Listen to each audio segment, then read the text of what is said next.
All right, people. All right. So, what we have is there has been our beloved Sheikh Yasir Qadhi has made a post saying, look, the dramas of refutation. The dramas, people. The drama. The dramas of refutation. Saying, what's all this drama? What's all this refutation? Why are they refuting? Why do people want to refute me? Refute the idea, goddammit.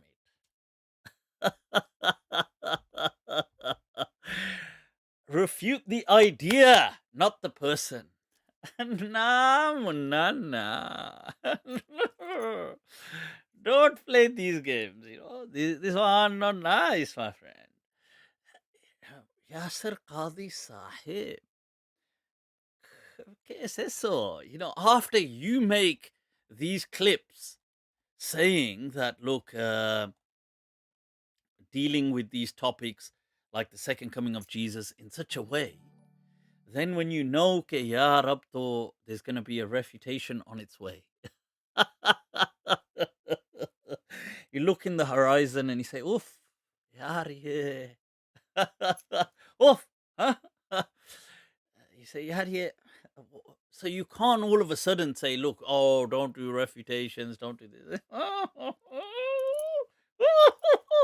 This one, you're changing the rules, changing the rules suddenly. No, no, my friend, no, no. So, what has Sheikh Yasir Qadhi Sahib been doing, people? What has he been doing? Dajjal with a small d. This is what it's all Or about. we can say mini It's Dajjals, no problem. It's all the. But there is one deep. Dajjal with a big D, okay? Ola very deep. Rhythm, correct? Rhythm, correct. This is Kola very deep.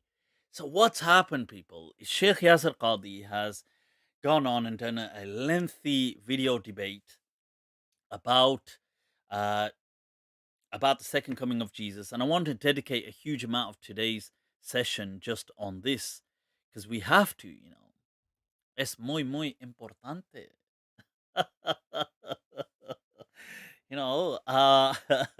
Beloved, querido. So people, what is going on now?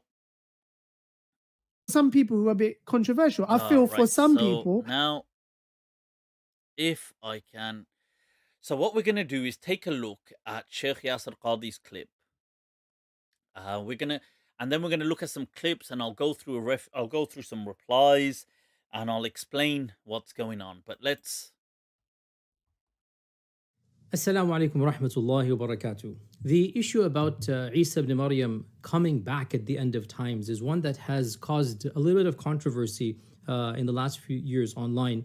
I thought that in today's library chat, let's take an academic look. Let's remove ourselves from the emotional back and forth and let us see the reality of this issue and allow the evidences to speak for themselves. So today's another approach, and that is to build, and that is to go back to the beginning and say, what does the Quran have to say? What does the Sunnah have to say? And so today we're going to be following that particular procedure.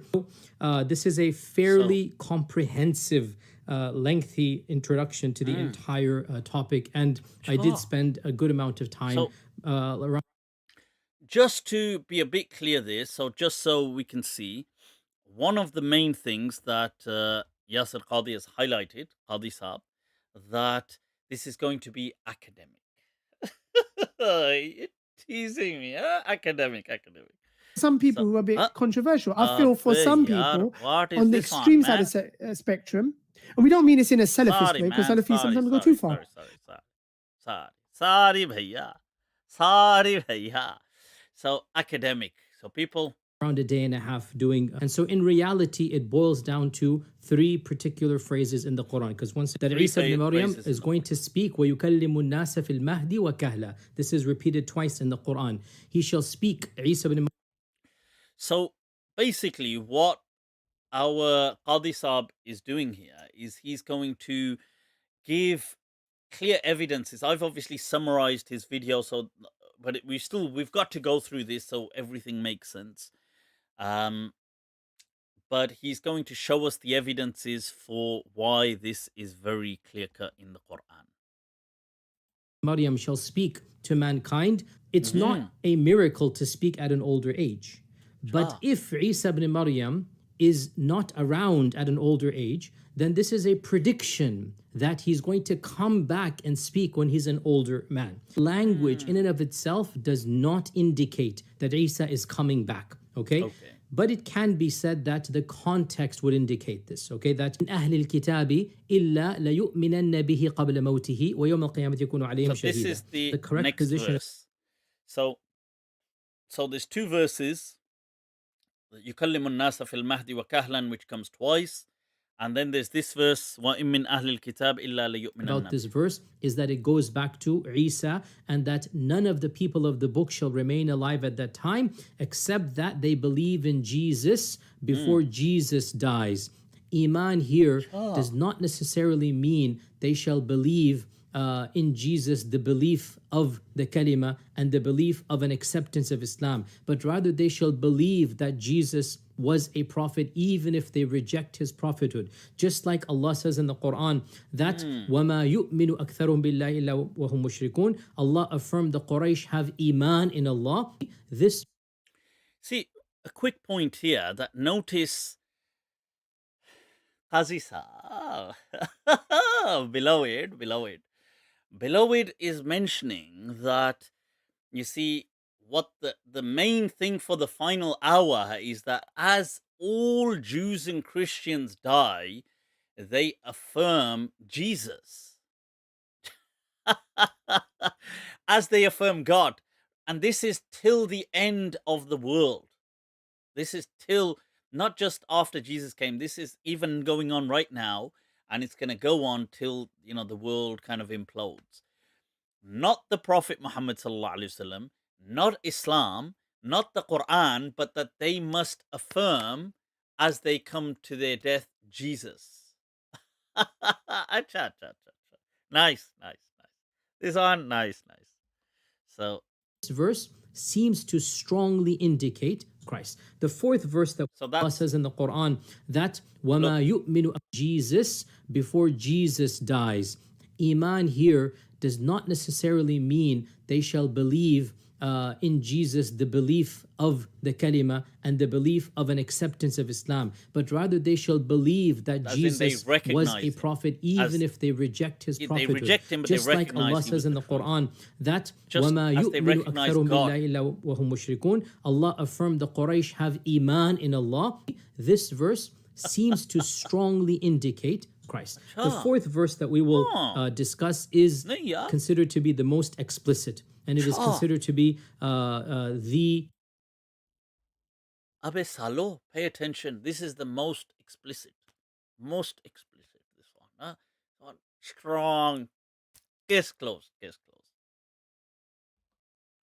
Strongest indication that the Quran is affirming the coming of Jesus, the second coming of Jesus.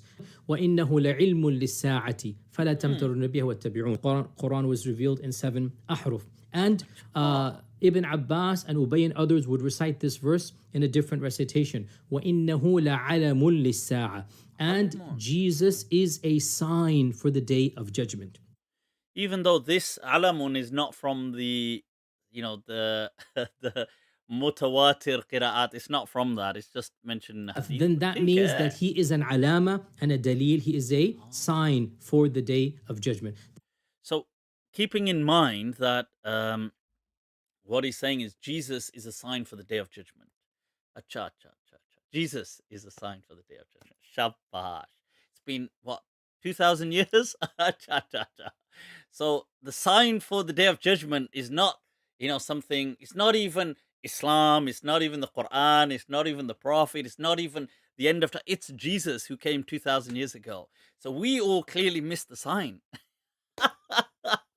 But chalo, let's go back, man. Let's play, man. Let's play. Let's learn. The Quran pay attention. Suggests and indicates there is really a very strong suggestion that Isa alayhi salam shall return. There is really a very strong suggestion that Isa alayhi salam.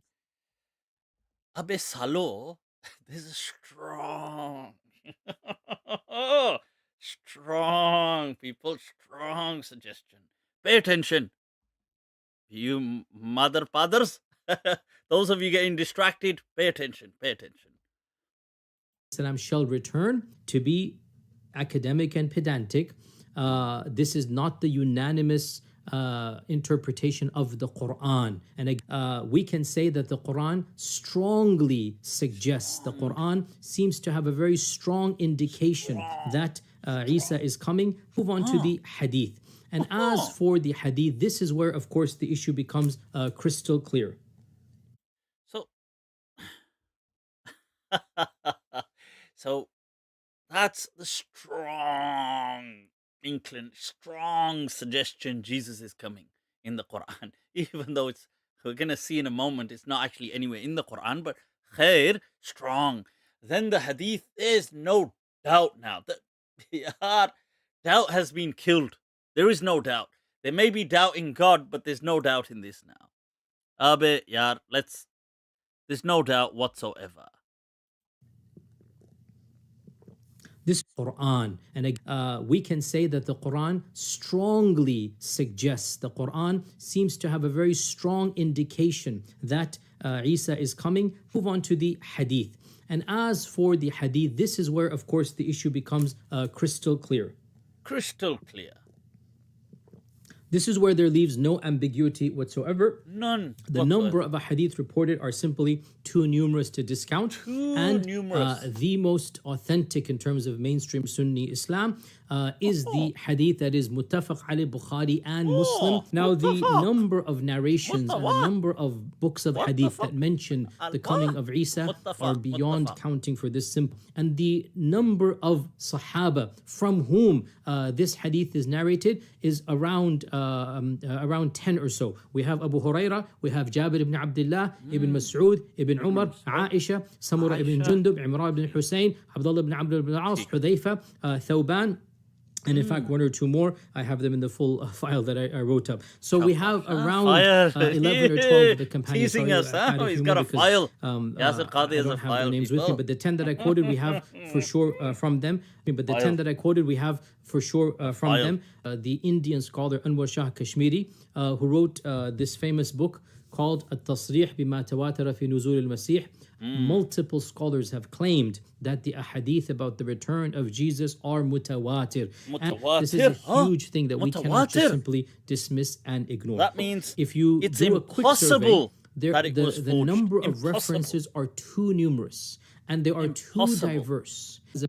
Impossible, people. So, just so you all know that mutawatir is when something is so, it's impossible, inconceivable that this could be false. Inconceivable. It's not inconceivable that God doesn't exist, but it's inconceivable that this hadith could be false, that Jesus is coming back.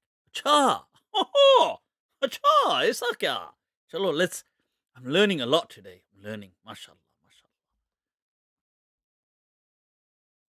A fact, not a controversy. The tafsir of Samarqandi, the tafsir of Al-Jassas, and by the way, I'm not just quoting random names. I have looked at all of these tafsirs and I have the quotes in my notes, but I'm just so many aqidah books mentioned that I can't even list all of them. The notion of Isa coming back became a standard motif of many books of theology. It's not something that is just found at random. It is found in many dozens of works of Sunni theology. For any Malikis in the audience, Ibn Abi Zayd is a Maliki, Ibn Habib is a Maliki, Ibn Abdul Barr is a Maliki, Al-Qurtubi is a Maliki. These are the dawns of the Maliki school. So how can anybody claim dawns with a big D, to the Maliki people, madhab and yet claim that Isa is not going to come back?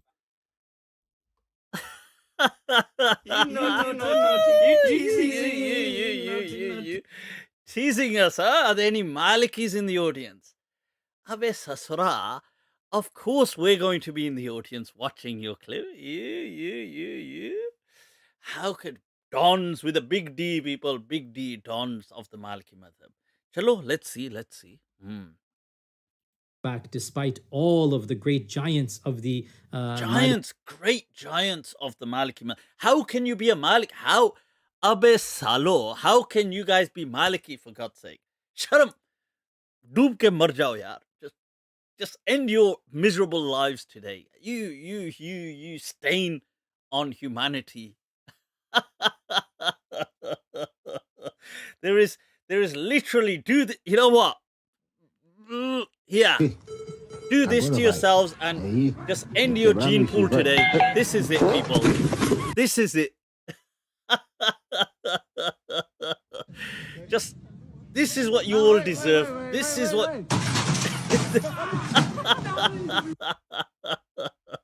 Right, so let's go back.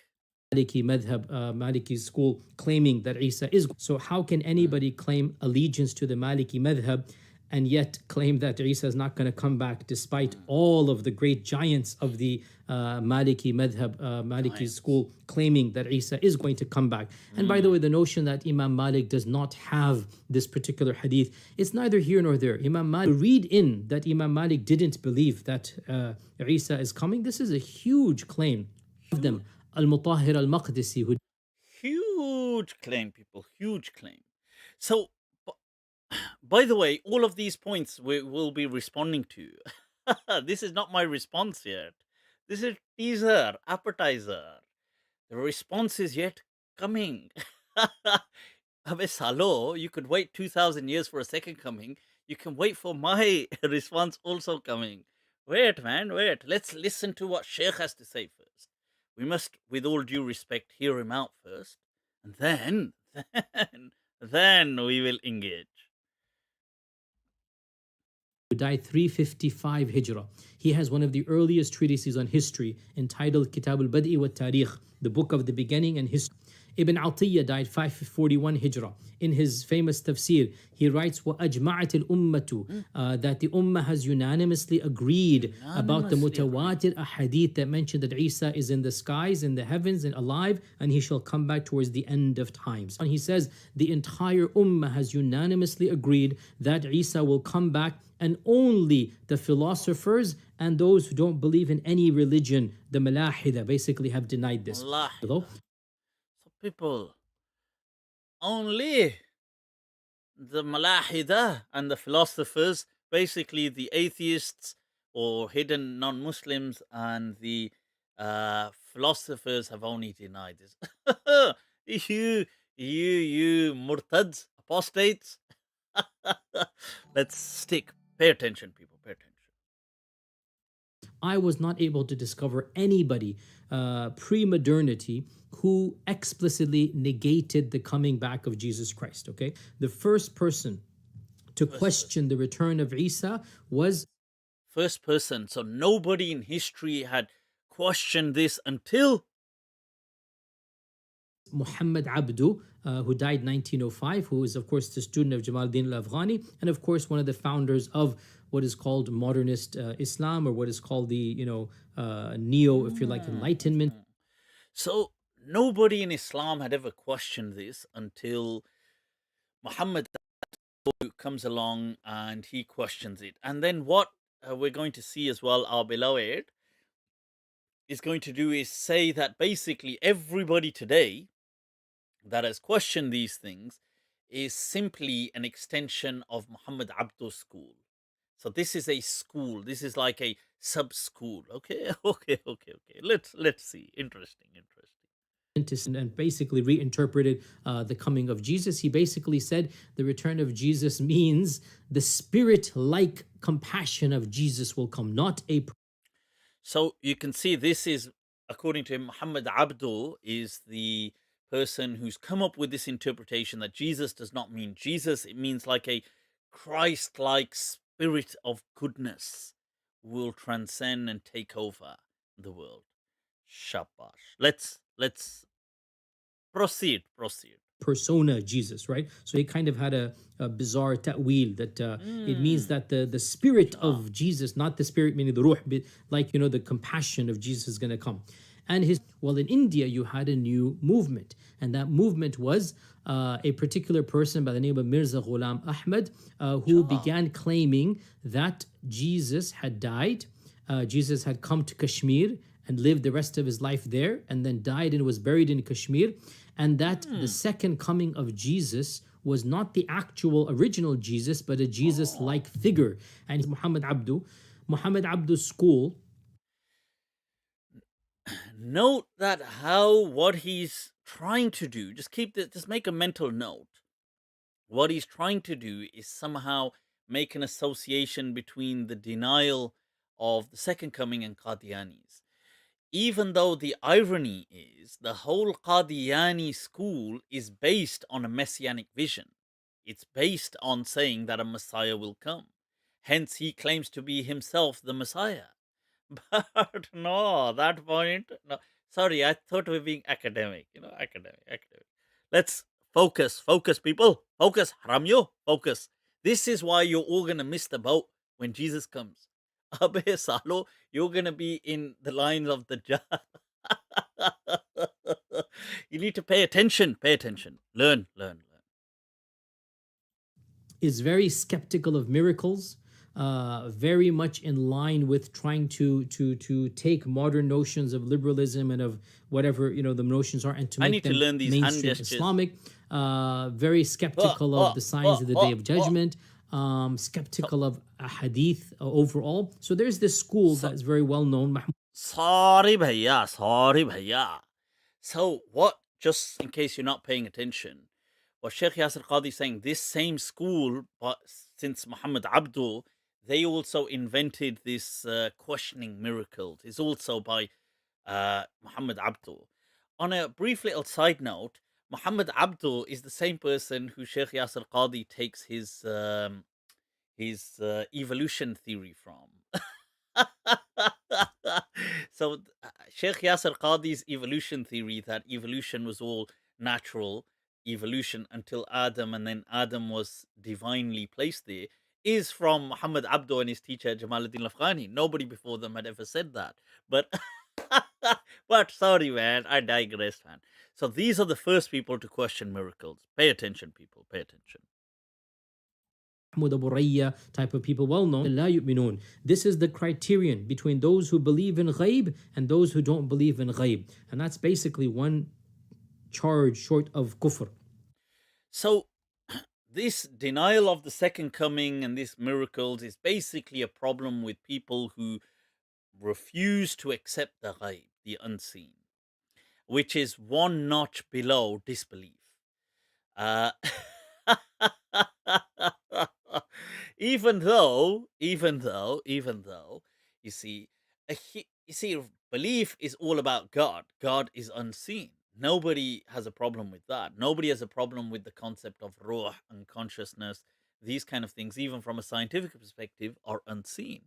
But still, man, still. Let's pay attention, people. And he claimed that the reason why this entire group does not want to affirm the return of Jesus is that they are following the Western scientific paradigms of anything outside the senses cannot exist, and that miracles cannot exist, and that there's no such things as the signs of Day of Judgment. And so pay attention that these are why us deviants, us deviants are misled, because we're following science and simple empiricism. Anything that cannot be substantiated tangibly does not exist. One of the things that I'm personally so preoccupied with mentally is unconsciousness, which is not, currently in the realm of science. It is not understood. Doesn't have any real, the neural correlate theory doesn't really, it can't be substantiated. And if anything, the evidence argues for a non-local consciousness, which, by the way, in my understanding, is the ruh. I go on about this all the time. But it's because people allegedly struggle with anything that science does not affirm that they have a problem with these miracles, allegedly. Let's see. Let's pay attention, people. So basically, he's charging them with being heretics by the moniker Mufti Abu Layth and and others as well. And Monica, we're gonna come back to this. We come back to. Where did it go? Yeah, come on, let's play, man. Let's play. All of these figures, they have the same argument. Some of them are more developed than others. Firstly, all of these figures back to and others as well. And all of these Huh? figures, the paradigms of anything outside the senses cannot exist, and that miracles cannot exist, and that there's no such things as the signs of Day of Judgment. And so basically he's charging them with being heretics by the monarch Mufti Abu Layth, and by the monarch We'll come back to this a little later others on. as well. Academic look. And Let's all remove of these ourselves figures, from they have the the same emotional argument back and forth, and led by the monarch Mufti Abu Layth, and by the monarch Mufti Abu Layth, and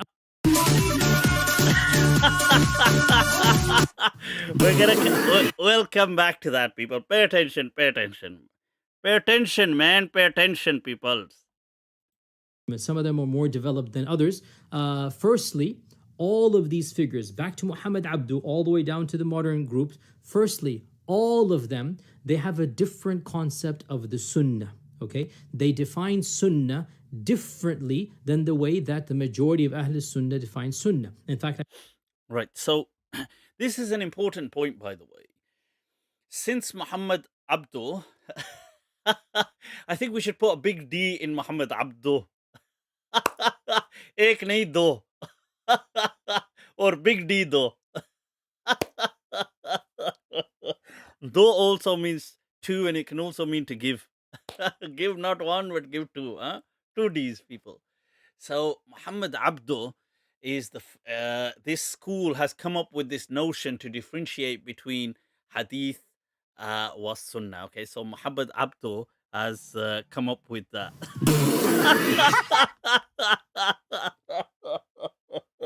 Abe chache, this is the Hanafi and the Maliki usul. The Hanafi and Maliki usul from Imam Malik, from Imam Abu Hanifa, is there is a distinction between hadith wa sunnah. The hadith does not equate to sunnah. Sunnah does not equate to hadith. Abe Saleh, and this is the same thing to all these people. Had they actually studied usul fiqh, had they actually studied madhabs, they would have known that this is what the madhabs actually say. Muhammad Abdu is just from now. Imam Malik is the one who speaks about rejecting hadith, saying that wahid and wahid snatches your deen, that go with the sunnah. He says the hadith is just something somebody documented. The sunnah was the living tradition. But anyway, pay attention. I should say, then all of Ahl Sunnah defines Ahl Sunnah, defines the Sunnah, and for them, hadith, even muttafaq alayh hadith, doesn't necessarily. Muttafaq. You naughty nut. Huh? I thought there was going to be no swearing. Oh, cha. Muttafaq, people. Muttafaq. You got to say as tafaq. It's got to have that because it's an Arabic word. Okay, so pay attention, people. Pay attention. They translate into the Sunnah of the Prophet sallallahu alaihi wasallam. Of these figures, from Muhammad Abdu all the way down to the modern figures I mentioned, none of them considers the Sahihain to be any more authoritative than the rest of the books. There will be a difference between this strand. This part true, man. You're telling the truth here, though. You're telling the truth. Truth be told, we don't consider Bukhari to be something so special. We consider all hadith on a similar platform. All hadith are to be judged with their own criteria. And call it, neo-rationalist, or call it pseudo-enlightenment, whatever you call it, this strand of thought versus the mainstream scholars of Sunni Islam. So the notion of separating the Sunnah from authentic hadith, to me, this is the far bigger issue than their denial of Jesus. The notion of rejecting mutawatir ahadith. Rejecting mutawatir hadith, people. This is this is the problem, that we deny facts which are actual facts, because it's mutawatir means something that it's unconscionable. I mean, it's inconceivable that it's inaccurate. Because it's just not gonna happen. The fact that China doesn't exist, it's a myth that all these people have got together just to trick me, and that's inconceivable. So this is how the hadith of the second coming of Jesus.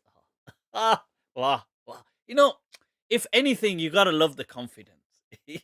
That's the confidence I aspire to in life. Pay attention, people. Pay attention. Simply because it is not rational, right?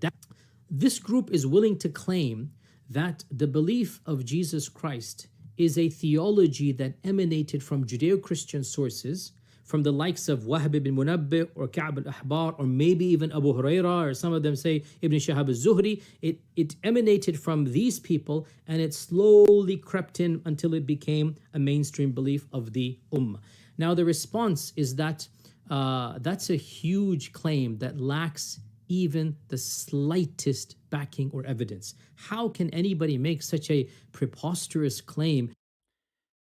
People remember these words. Okay, I come back to these words. Okay, this are. That these people claim that this crept in through Judeo-Christian sources, maybe through Abu Huraira, maybe through Zuhri, maybe through Wahb ibn Munabbih, maybe through other people, maybe it was a misunderstanding, but it crept in. This is ridiculous, preposterous. Remember, people. Remember. Okay, let's get. Without bringing up any proof or evidence. So we have over 75 different ahadith. And what are you going to do about the other Sahaba? How about Aisha? How about Ibn Masarud? How about Ibn Umar? How can a Ibn Masarud, other Sahaba is mentioned, Aisha. Aate hain. Un momentico. claim be made of such a huge magnitude without a shred of evidence? Which one is more likely, that all of these Sahaba heard it from the Prophet ﷺ, or that they all heard it from Wahab or Ka'b and then they ascribed it to the Prophet ﷺ? I mean, which one is more likely, right? So again, and there's another point, by the way, that needs to be said here. SubhanAllah, to claim that a Judeo-Christian belief was introduced into the Ummah, and it became not just mainstream, but the default position for the entire Muslim Ummah. Basically, the implications are mind-boggling. You are claiming that our faith has been corrupted at the most basic level, and that the entirety of the Ummah has been misguided for 14 centuries. I claim that it was introduced by Judeo-Christian sources, and it became ijma' of the Ummah, and it became tawatur hadith. You see, this to me is the far bigger problem than denying the return of Jesus, and that is the destruction of the epistemology of Islam. That's really what it is, which is why this is somewhat of a dangerous topic to get involved with. Much more that this group is bringing forth such a preposterous claim, but they have zero evidence, and the onus of proof is on them to bring, not us. Well then, what is left of preservation of our theology, right? So that's a very, very dangerous point to make. All view Jesus as having died on this earth, and so they deny that Jesus was raised up alive, right? And so obviously, when you don't believe that Jesus is still alive, then obviously there is no return. And so the interpretation of Jesus having been killed is something that is very obscure in early Islam, but it is not unknown. No, sorry, not killed. Natural death. Died natural death. It is not unknown. There's one tabi'i. One person who disagreed. So one person, he claims, disagreed. Nobody denied his return. One early authority had an interpretation in which he said Jesus died a natural death and then he shall come back alive. So, right, that these reports don't make any sense. Why would Jesus kill pigs? What have pigs done to have them killed? So here he's briefly tackling, what is it irrational? So what's the, can that be an issue that it's irrational?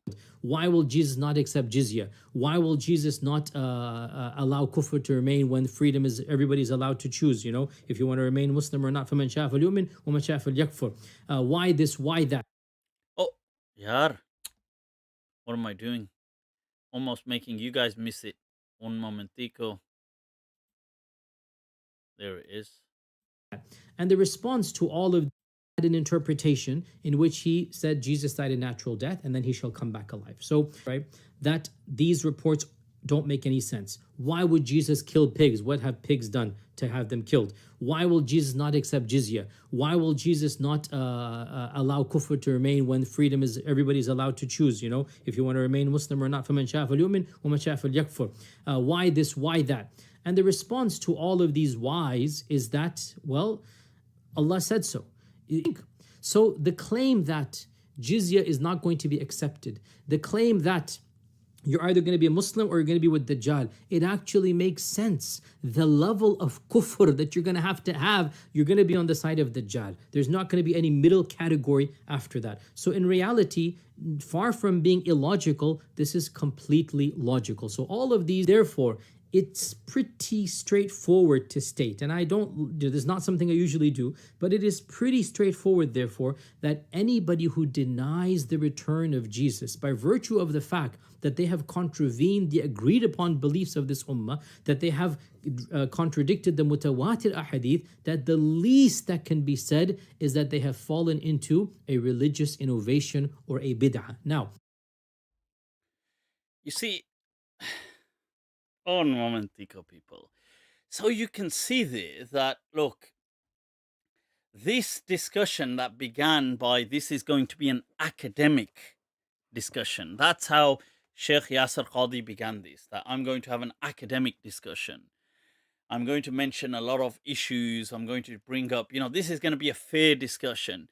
Ends up with not only fabricating entire narratives like saying, well, there's a modernist school that began by Muhammad Abdu who's influenced all these people somehow. These people are really just all followers of Muhammad Abdu.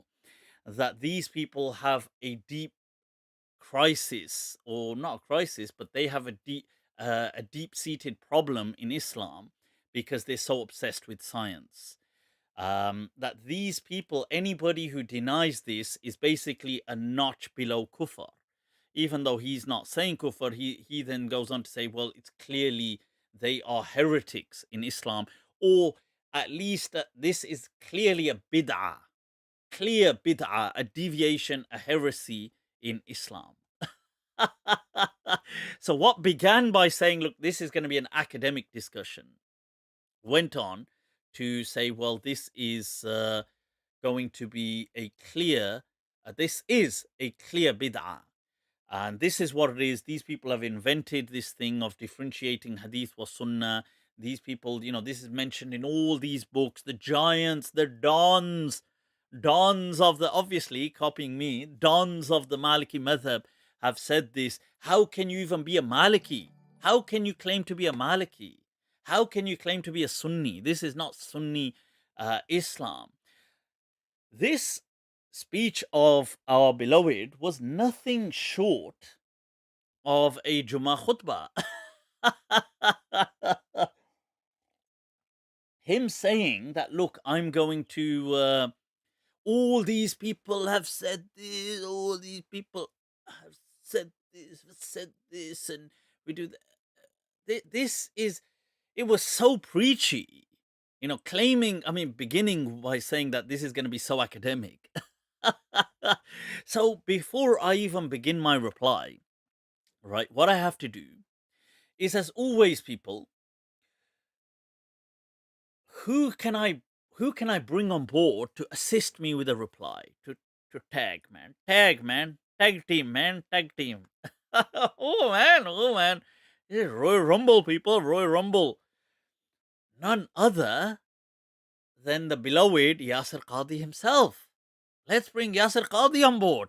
Yaar, Abe Yasir Qadhi ji, you want to play this side for a little while? So Yasir Qadhi Sahib, you see, himself, man. Some people who are a bit controversial. I feel for some people on the extreme side of the spectrum. No man. So let me just see this. No. Right, I'm just trying to... Where I put this, man? Where I put this clip, man? The issue of Ya'juj and Ma'juj... So this is it. So Yasir Qadhi himself, take a look at some of his own very recent responses, and some you can contrast them, when he wishes to disagree with something. So the very famous Ya'juj Ma'juj reply. Let's take a look at that briefly. Okay, so the issue of Ya'juj and Ma'juj is actually, for our modern times, I would say, one of the most, if not the most problematic of the signs of Judgment Day. And it has caused many of our youth to question, to doubt. I myself have met people that have actually left Islam. Now note that Ya'juj and Ma'juj and the Jesus thing are all to do with the signs of the hour. But here, Yasir Qadhi Saab discussing this topic because of these types of tales.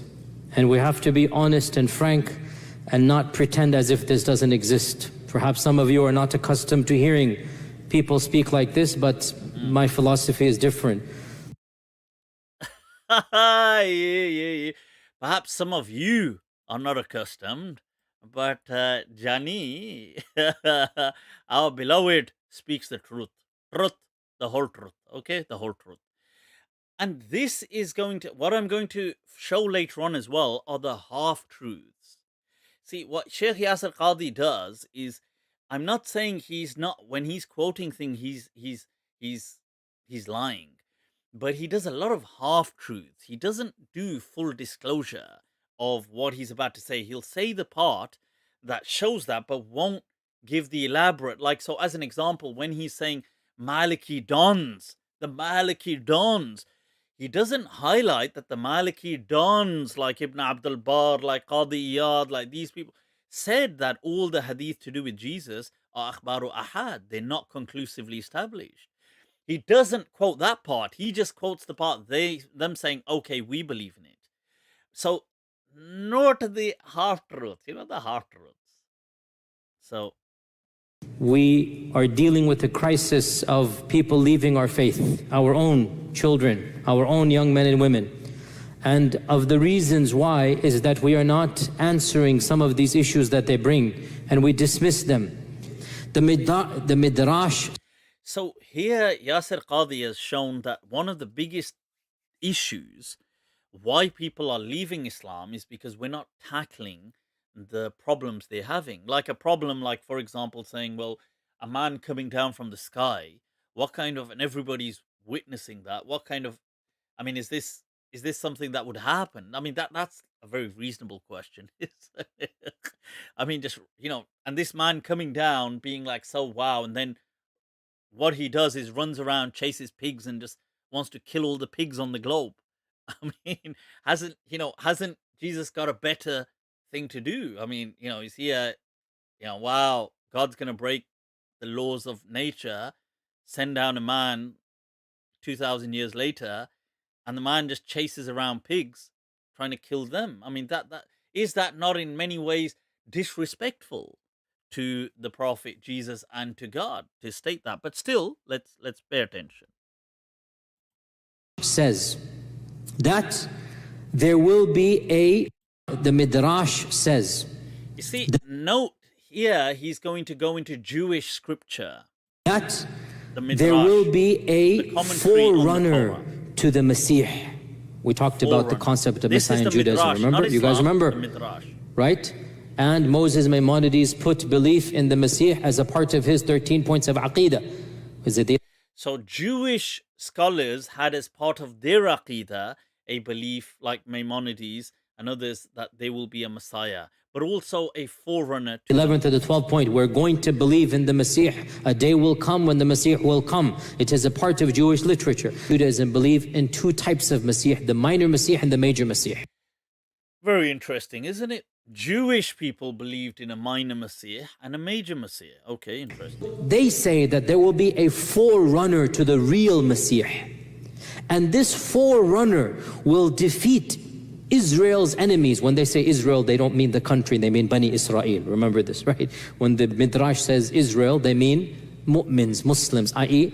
Jews from their perspective, you understand? They don't mean the country. So they say that this Jewish messianic precursor, the minor Messiah.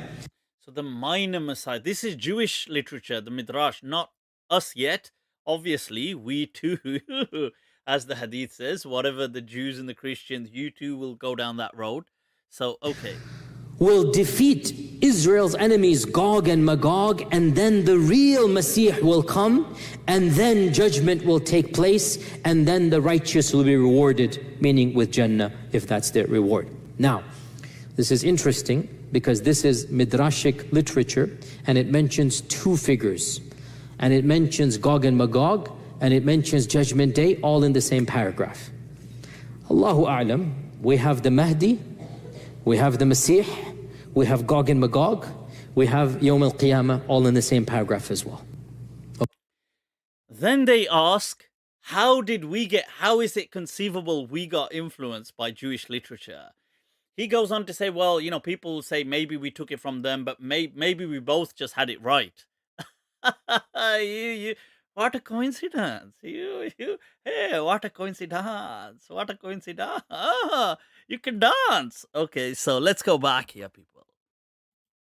Okay, now we have some really bizarre interpretations. So what do we have crazy stuff in our books? Our books? Muslim books? Do we? Huh? That are found in our books. And again, we have to be a bit more discerning. Just because it's written in Arabic doesn't mean it's the... Allah knows best. So note here, very quickly, Sheikh Yasir Qadhi a moment ago saying that, look, our scholars have said this, blah, blah, blah. Now, by the way, we have bizarre stuff in our books anyway, so what if it's written there? But let's go. Perhaps, this notion of a living tribe of Ya'juj and Ma'juj is not correct. Keep in mind that all the scholars of the past, the Dons, Ibn Abdul Bar, Ibn Rushd, Qadi Iyad, his Dada Ibn Taymiyyah, his Dada's Batija, Ibn al-Qayyim, Ibn Kathir, Ibn Hajar, who he calls in his Jesus video the Shaykhul Islam, the greatest authority in Islam, Ibn Hajar, all of them believed in this Ya'juj Ma'juj, but he's about to say, well, this is actually this one big problem, I have to say I was relieved to find classical scholars, some of them did problematize this hadith. So the fact that he found one or two scholars disagreeing gave him great relief. Ibn Kathir amongst them, who said that this tradition seems to be it's an illah or a hidden defect, that it is not from the Prophet ﷺ. Now, pay attention here. Here is a tradition in Islam with a hadith to the Prophet ﷺ. The hadith is in our sources, Sunni sources. It is there, it is established, Sahih Sanad, according to them. But what are they about to say about that very hadith? What are they about to say? It might be coming from the Israeliyat, because Abu Huraira also studied with Ka'b al-Ahbar. Ka'b al-Ahbar was the son of a rabbi, and he would narrate Israeliyat, and Abu Huraira would listen to him and narrate, Toba. You switch sides. You know what? This one. A moment ago, is this Toba? Ye kya ho raha hai? Am I imagining things, or did I just a moment ago hear Yasir Qadhi saying it is preposterous to assume that Abu Huraira or other people introduced Jewish beliefs into Islam? Here, Sadeh Sher of Islam is saying, Yar, Abu Huraira used to take from Ka'b al-Ahbar, son of a rabbi, introduced the belief. I don't expect this hypocrisy, this hypocrisy. Let's go back, people. And one of the students of Abu Huraira assumed it to be from the Prophet ﷺ. This is Ibn Kathir saying this, not me. So he said, perhaps this is from the Israeliyat. And this is what I firmly believe. See, so not only does he say, he himself believes that these beliefs came in through Jewish beliefs about Gog and Magog, and people accepted them. Because it is highly problematic to pause. Now, note that here he's going to problematize this whole thing based on what? Based on reason, and based logic, based on geography and science. That how we understand the human body to work. That there are billions of people somewhere in today's world clawing away. So I'll honestly tell you, this is something that I am involved in many discussions of this nature with many people and whatnot. And one of my scholarly... So he says that to posit this is, as far as he's concerned, it's just kind of ludicrous to assume that a bunch of people are under the earth somewhere, millions or a billion of them, just living there. This is ridiculous. Why? Because we can see the world, we can see the earth. This is just crazy. He then goes on to posit a different theory, which is slightly more entertaining. Friends in a private conversation, so whatever you will, and we're talking about this problematizing. It is a problem. Wallahi, it's a problem for any rational mind. What are you going to do with Ya'juj and Ma'juj? It's not. If you look at the popular imagination of our times, you find a genre of literature and horror movies. Oh, what horror movies, man? Oh, The Walking Dead. So he's speaking about zombies now. You see where this is heading. You naughty. Where is it heading? Don't call them that word. For those who don't know the word, maybe the youngers can tell them later on. The word is the Z word, people. Toba, toba, toba. We say the Z word to Ya'juj, Ma'juj. Mother, fathers, blind. Those monsters will land on us and eat us. So, toba, toba, nasuha. Don't people are human but not quite human. Allahu A'lam. Frankly, it makes more sense than believing that a billion people are somewhere in Timbuktu. So it makes more sense believing in zombies than it does in people, let's say Ya'juj, Ma'juj, being under the globe. Or Zimbabwe or some faraway land. It makes more sense to me. Of antivirus, some type of vaccine. Ooh, people, you teasing me? Is corona, is this where it's all happening, people? Ya'juj, oh my God, and corona came from China. Corona came from China. The big wall is in China. And Ya'juj, Ma'juj, these Chinese, these Chine wale. I knew it. These Ya'juj, Ma'juj are Chinese. China virus. This is China virus. This is Ya'juj, Ma'juj, people. Ya'juj, Ma'juj. My laughter turned to a serious contemplation. And I said, but how do we tell the public this? Then I said, I'll just project it onto my friend, which it is. See, so he is bought into this. True, it is coming from him. And I'll take myself out the picture so that as you laugh at my friend, but the laughter will slowly turn to contemplation. And deep down inside, you'll realize this makes a lot more sense. See, so you will, as you stop laughing, you'll realize, yaar, zombies actually does make sense, man. It actually does, you know. You realize that zombies make sense. You also realize that, damn, the LSD has definitely kicked in. You're right. Yeah. The zombies make sense, but so does that. But why is that dragon staring at me?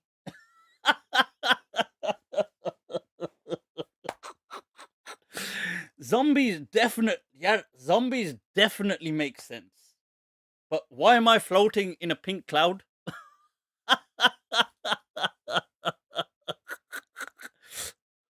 I gotta learn these hand gestures. Than anything else out there. So people, that was our beloved, as you could see right there. Now, just to give you an example, here is another interesting piece, man. Interesting piece from the beloved himself. So if somebody were to say, how can we believe these ahadith when Google Earth has mapped the whole world?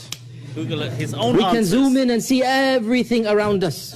And there is no massive land hidden from mankind. The response is, Wallahu ala kulli shay'in qadir. You see, people, the issue,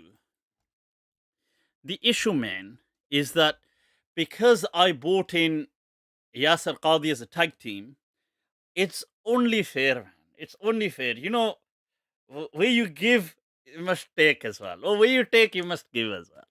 So it's only fair that to to assist Yasir Qadhi, I also give him back Yasir Qadhi. Janam samjha karo. Oh, you naughty.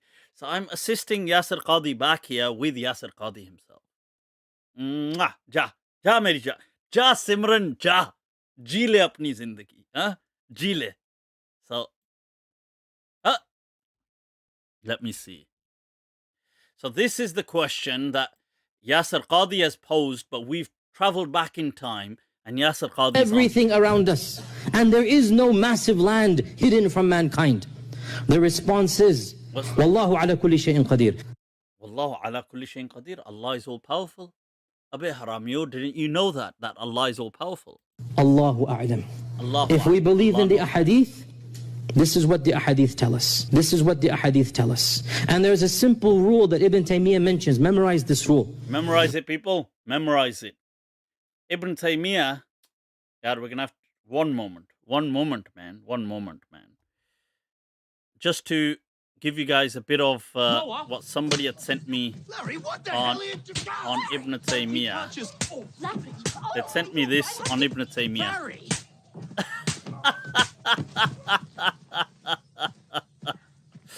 This is supposed to be Ibn Taymiyyah.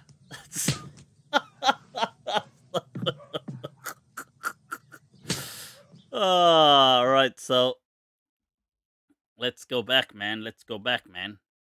What is going on? So Ibn Taymiyyah. The Quran and Sunnah does not bring the impossible. So this is possible, but it's possible.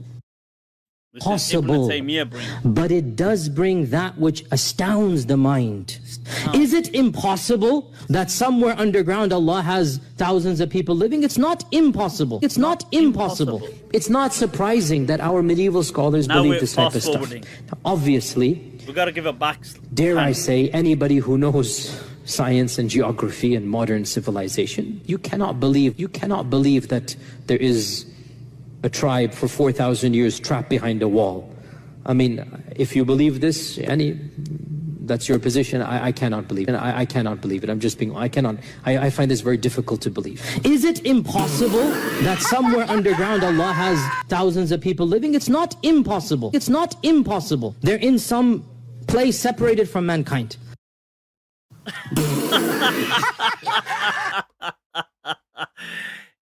You know what? I don't understand. Yasir Qadhi Sahib, Biggie D himself, Abe yari game kya khel raha hai? Is there any consistency to what Sheikh Yasir Qadhi Sahib is saying? I'm trying to fathom before I even begin my reply. This is all very interesting. You see, but then I thought it's only fair to kind of extend. See, since it's a Royal Rumble, people, we got to get everybody in. Maza nahi aata yaar. Maza nahi aata yaar. We need everybody needs to be rumbling inside this Royal Rumble, people. So who else? It's about time we also bring on the great, the genius, Danny Boy. Danny Boy. Danny Boy. Challenge my boy. Mental boy. We got to bring in the Danny Boy onto this, people.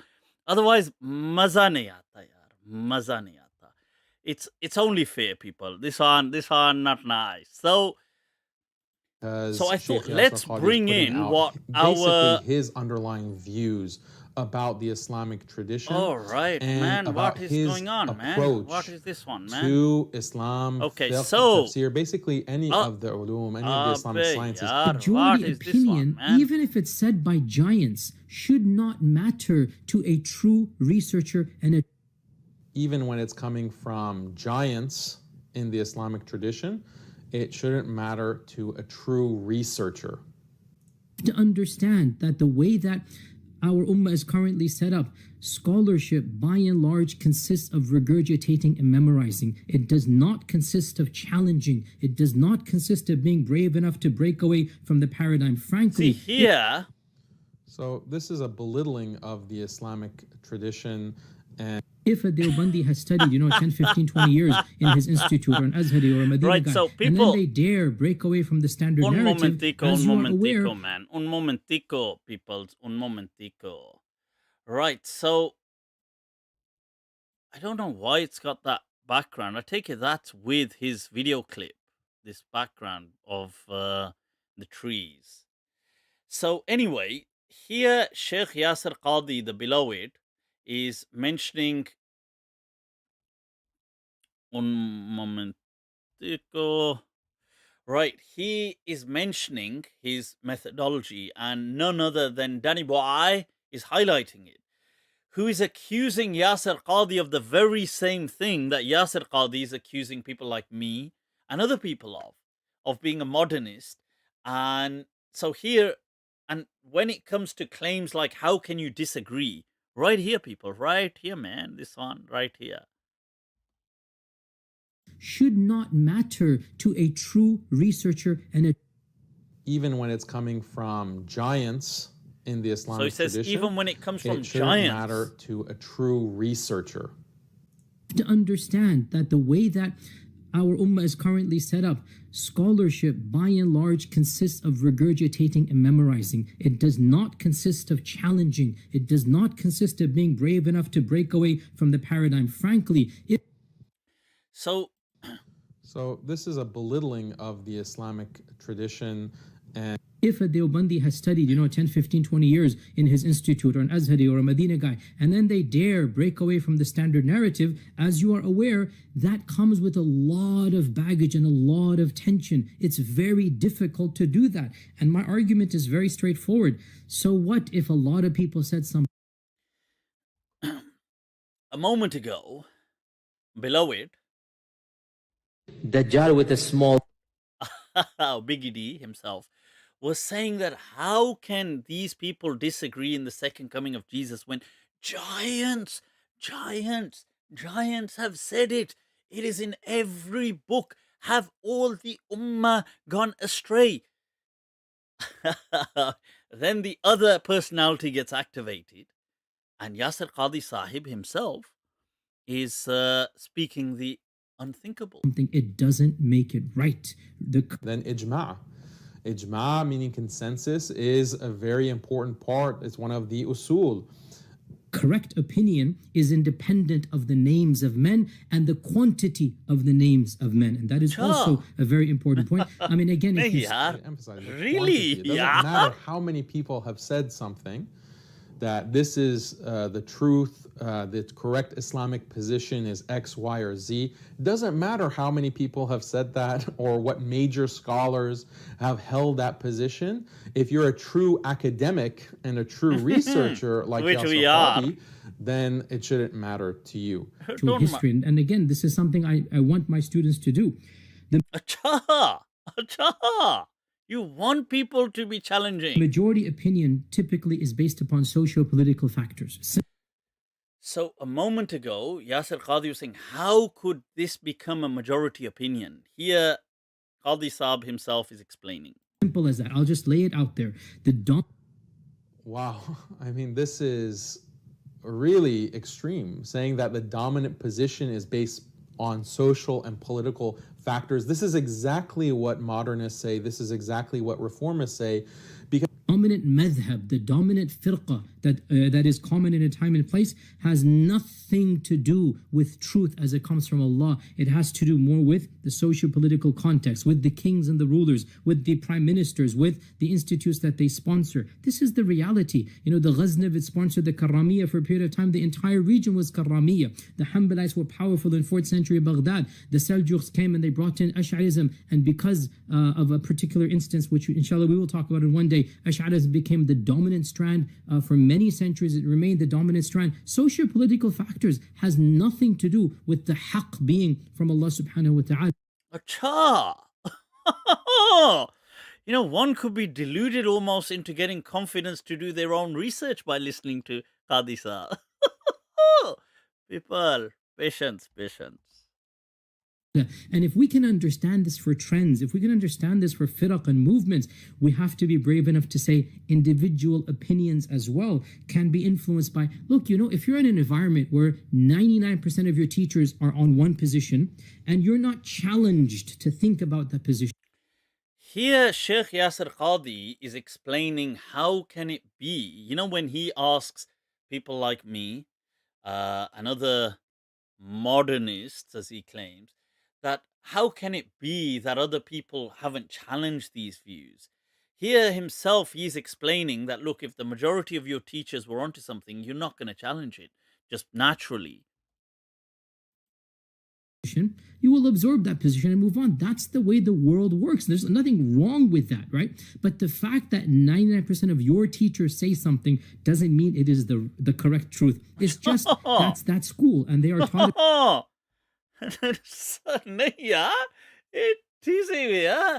Here, on one hand, I'm listening to him. On the other hand, I'm being chucked out of almost Islam and being called a heretic and doing bid'ah.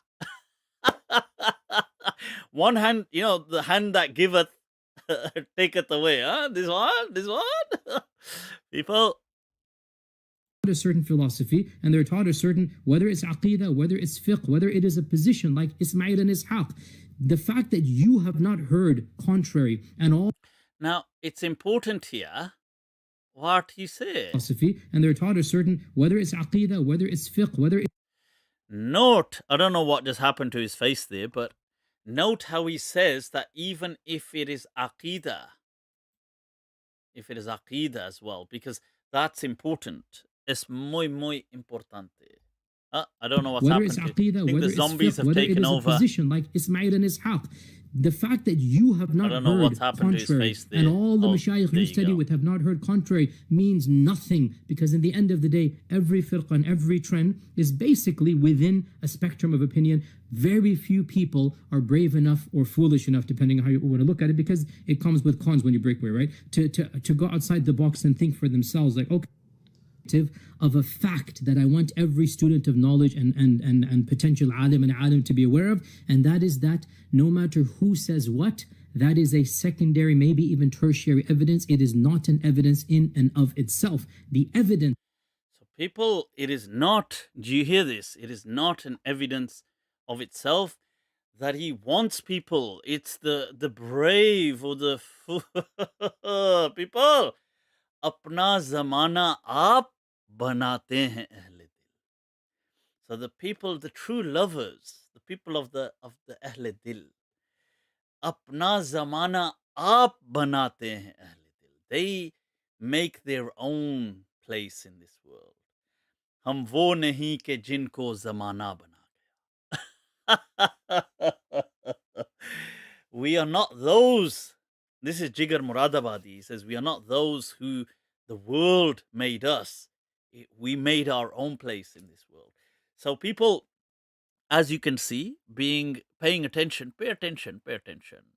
So let me just play the ending of that. The haqq of a position and batil of a position, it transcends the quantity and even the big names that said it, whether it's Ibn Taymiyyah, whether it's Al-Tabari, whether it's Al-Qurtubi, whether it's Ibn Hazm. All of this is secondary. We'll look at the evidences, and of course for every field they have their different evidences. But anyway, for me, this was one of the most important points that I wanted to stress via this lecture, that if you're... As Sheikh Yasir. So you could see from there that by the assistance of, without me even beginning yet, by the assistance of Biggie D himself, we've managed to say, well, acha, yaar ye kya mother father ho raha hai? What is going on, man? What is this mother father? What is this, man? So father means father, man. Father. That's a Sanskriti word. So now, here, this is what Yasir Qadhi Sahib has been going on about. Right, so let's take a look very briefly. Not briefly, let's take a quick look now at, if I can. Some people who are a bit... yeah. This, people, is a quick overview now to show what is it that Yasir Qadhi Sahib has said, to sum it up for you guys. Right, so you've got, these were some of the key things the beloved has made, that the response will be academic. Clearly wasn't. The Quran strongly suggests the second coming. It doesn't. There are 4 verses show this to be true. I'm afraid not. Hadith leave no doubt. That's utter nonsense. 100 narrations, not a single one sound. Hadith from Bukhari and Muslim are indisputable. We will take a look at that in a moment. So these are some of the claims that it is mutawatir. Now, what I'll do, some of these I will be looking at in weeks to come. I will take certain points and answer them as part of the series Disclosure with a big D, because Yasir Qadhi has done disclosure with a small d. I'm going to do it with a big D, because he's been giving a lot of half-truths, so, right. So many scholars stating it must be true. Such numbers cannot be wrong. These are all his claims. Maliki dons have clearly stated. One cannot be Maliki and deny the second coming. Note how himself, he can be Salafi and yet disagree with Salafi ulama. But when you're Maliki, no, you can't disagree. Acha, huh? Acha. This kind of hypocrisy, hypocrisy.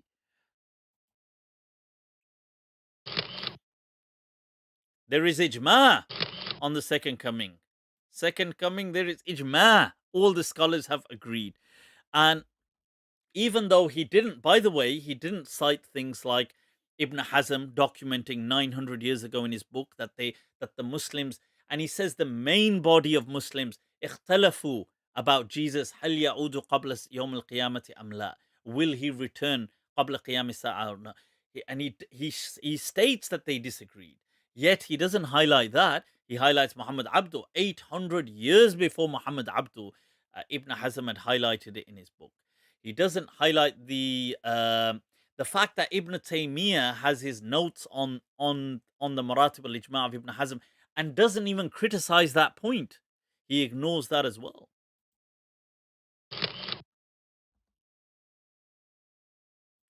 Now, he says that it's mentioned in major books of creed.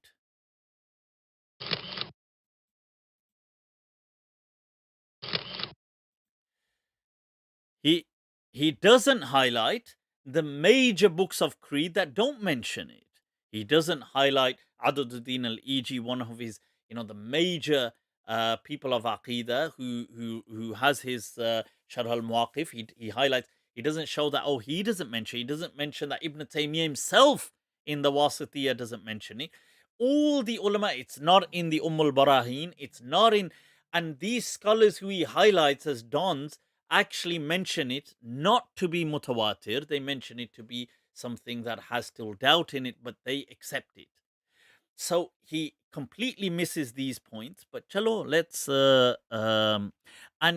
and these points in the weeks to come, I'll elaborate further on them. In Aqidah, him saying Muhammad Abdu was the first person to come out with the spirit of Jesus. Abe chache, has he studied Sharh Taftazani? Has he studied Taftazani's his Maqasid, the Sharh al-Maqasid? It is mentioned in there. And this is what, 600-700 years ago you're going, so at least almost 600 years ago you're going. He mentions that some people, when he mentions the second coming of Jesus, he says some people say this is a metaphor to say that there will be goodness towards the end of time, as though it's almost Christ-like, this kind of peace. He mentions that hundreds of years ago, Taftazani in his Aqidah book. Yasir Qadhi saying, the first person to come up with this was Muhammad Abdu in Egypt in 1900s. Abe chache, I know you said you did 1 day research, 1.5 day research. You should have finished the half a day and made it into 2 whole days.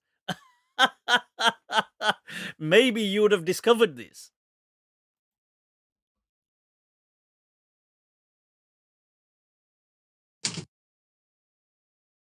So these were his claims.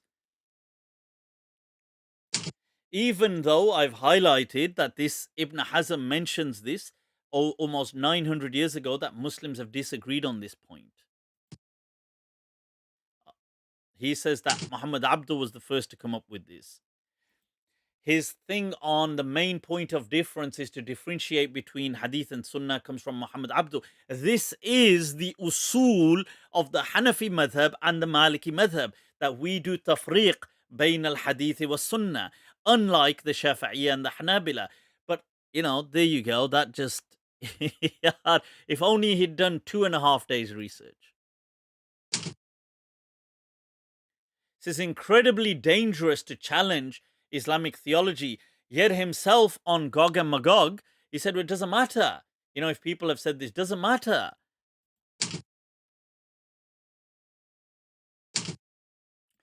He says one Tabi'i claimed that Jesus died a natural death. Not Tabi'i, Ibn Abbas radiallahu an, and many people claim this. Acha. Hadith can't be questioned since it's Allah's decision. Abe, mere chache, the Hadith is fabricated.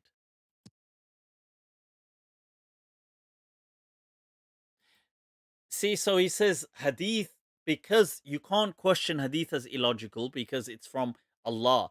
Himself, he says about Gog and Magog, it's illogical to believe this, that it's under the earth, therefore it has to be false.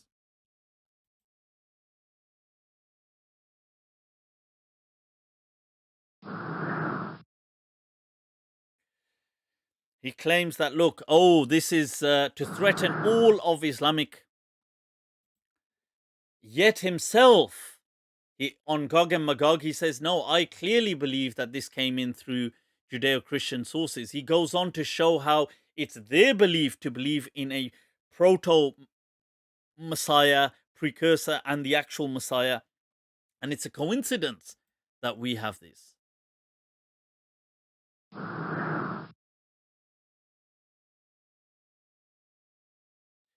Sunni Islam could have been built on an entire belief structure is outrageous. Do you know the Salafi Aqidah, and in the coming sessions I will show this, their entire kalam is built on fabrications. They believe that Allah, they will say all these things like even if you take this topic of is the Quran created? Famous scholars, Lalaka'i and these other people, they've written voluminous works showing that this is their position, the Quran is not created. They bring chains going back to the companions, discussing the topic, saying Ibn Umar or these companions saying, Al-Quran kalamullahi ghayr makhluq. Abe chache, if the companions spoke about this issue, it wouldn't have been an issue. Even the editors of those volumes who are Salafi say, Yar, Toba Yar, they say, this is Gab ki had kar li. This is the limits. That there's no way these hadith are sahih, because the Sahaba did not even have such a discussion. So it's like saying, basically, it's the equivalent of saying, well, Queen Victoria was debating big.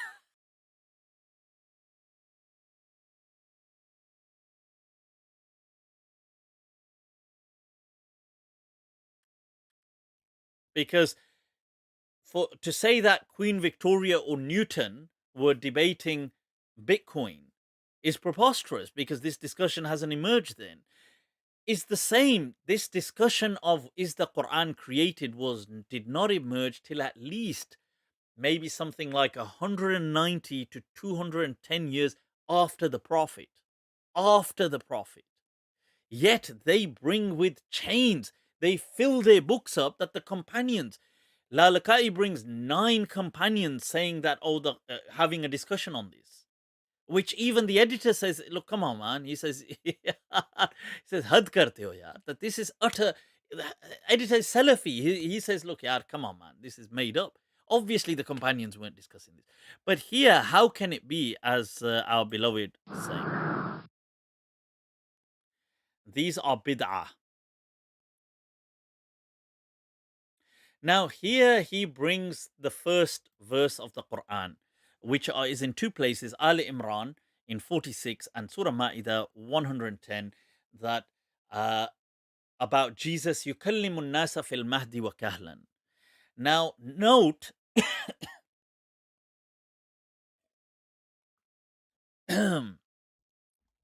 he says this is clear indication that Jesus is coming back. Yeah, because how else is he going to speak to people as a kahal, as a mature man? Even though, first of all, many scholars in the past said that kahal, he already reached kahula in this dunya. That said, this verse of the Quran, it's not what I've highlighted. It's not Jesus who's going to be speaking like that. It's the people he will address. He will address the child in the crib, and he will address the old man or the mature man. And why is this being mentioned? Because the Jews at the time, especially the high priests, had this kind of disparaging outlook towards children, which they would never address children. Hence, they found Jesus addressing them when he was at the age of 10, I think in the Gospel of Luke, to be almost blasphemous. That how dare he address us as, not just address us as in, excuse me, can I have that, but as in anything religious. But here it's mentioning, so here an-nasa fil mahdi wa kahlan, fil mahdi wa kahl is to do with an-nas, and it's not to do with Jesus. That said, now his interpretation that this is coming from Jesus, who was the first person to ever say this? We have it documented in the books of tafsir. Was it the Prophet? No. Was it the companions? No. Was it the tabi'een? No. The atba'u tabi'een? No. People after them? No. What about after them? Along comes a man called Hussein ibn Fadl al-Bajali al-Nisapuri, who dies in 282 Hijri. He dies at over 270 years plus after the Prophet. This man was the first person to come up with this interpretation for this verse. He was asked, Tabarani brings it, Bayhaqi brings it, other people bring it, Baghawi brings it, that he was asked that, have you, Tabarani and Baghawi definitely bring it, Bayhaqi I'm not so sure, but he was asked, do you find the coming of Jesus in the Quran? And he says, yes, this verse. Hussein ibn Fadl al-Nisapuri, or Bajali al-Nisapuri, is also somebody that people said transmitted strange hadith. Al-Hakim says not only did he transmit at times bizarre hadith, at least some were fabricated.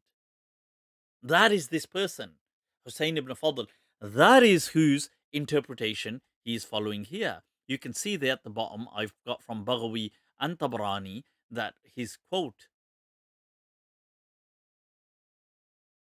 So he brings a second verse.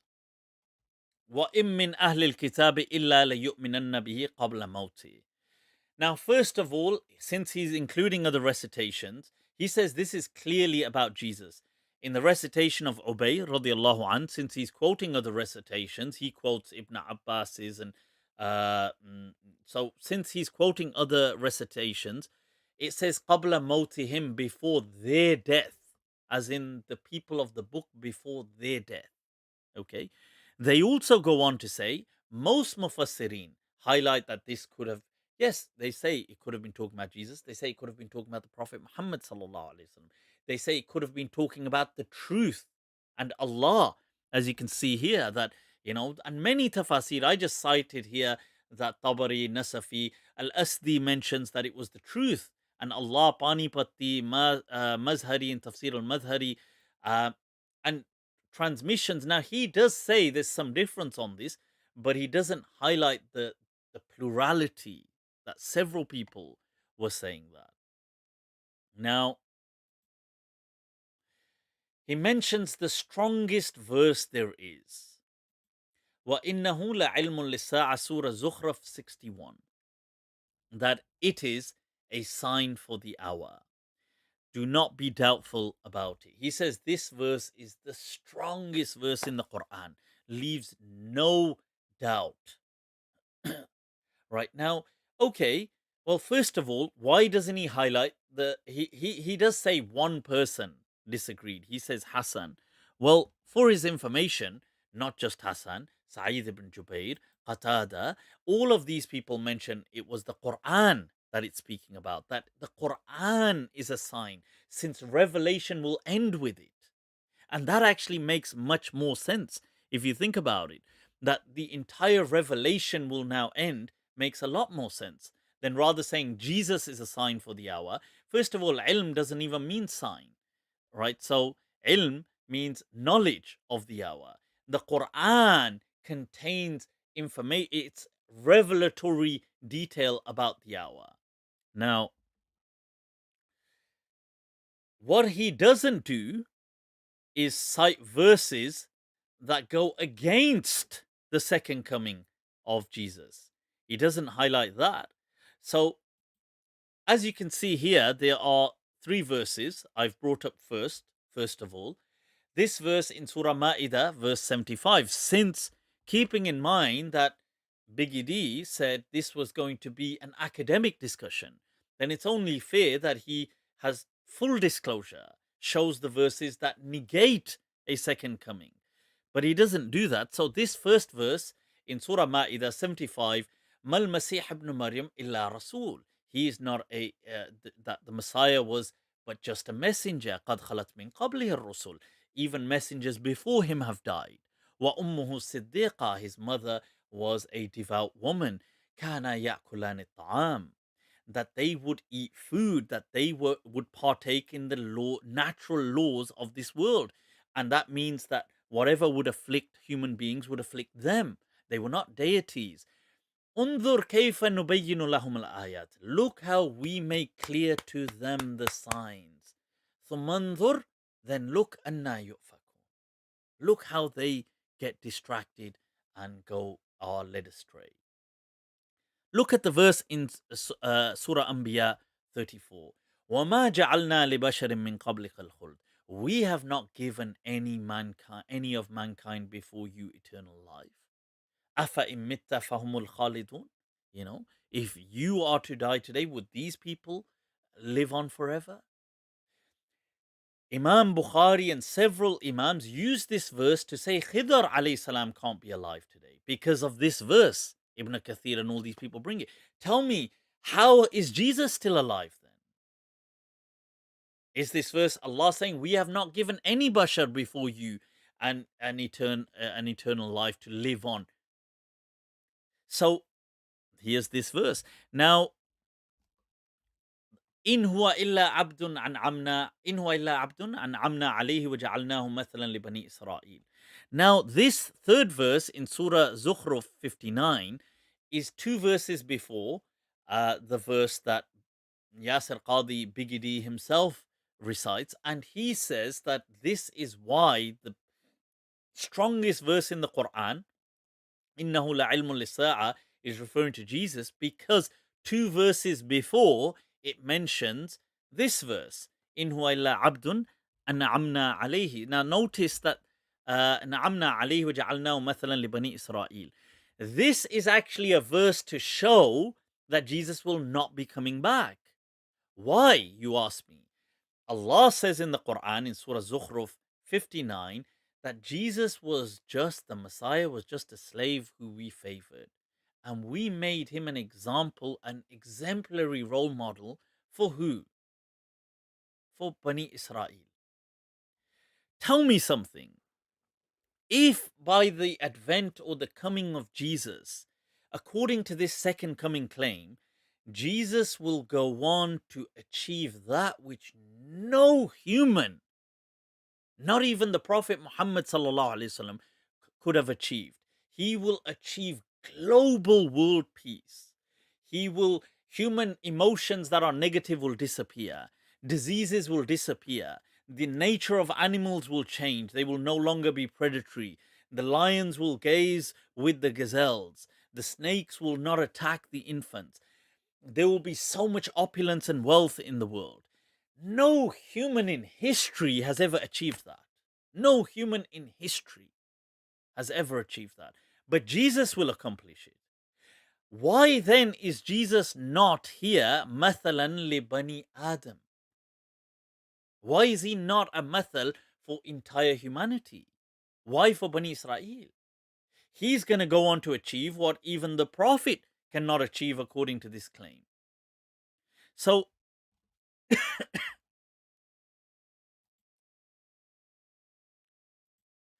now then there's this verse. Allah says, Ya Isa ibn Maryam in Al-Ma'idah 110, remember my blessings upon you when I did all of these things for you. Now note in these 10 things that Allah quotes, or if you count them as 11, if you separate some of them, Allah does not mention a second coming, even though that would be one of the greatest blessings ever, since Jesus is about to accomplish world peace, which no being in history has ever achieved. And this verse, where Allah says that I will give you death. Now note that this counts against the second coming because Jesus has died. Inni mutawaffika, Ibn Abbas said about this. Ibn Hazm, Imam Malik mentioned Jesus died. Ar-Razi mentions it. So many people mention it. Him, Yasir Qadhi saying only one person had mentioned this.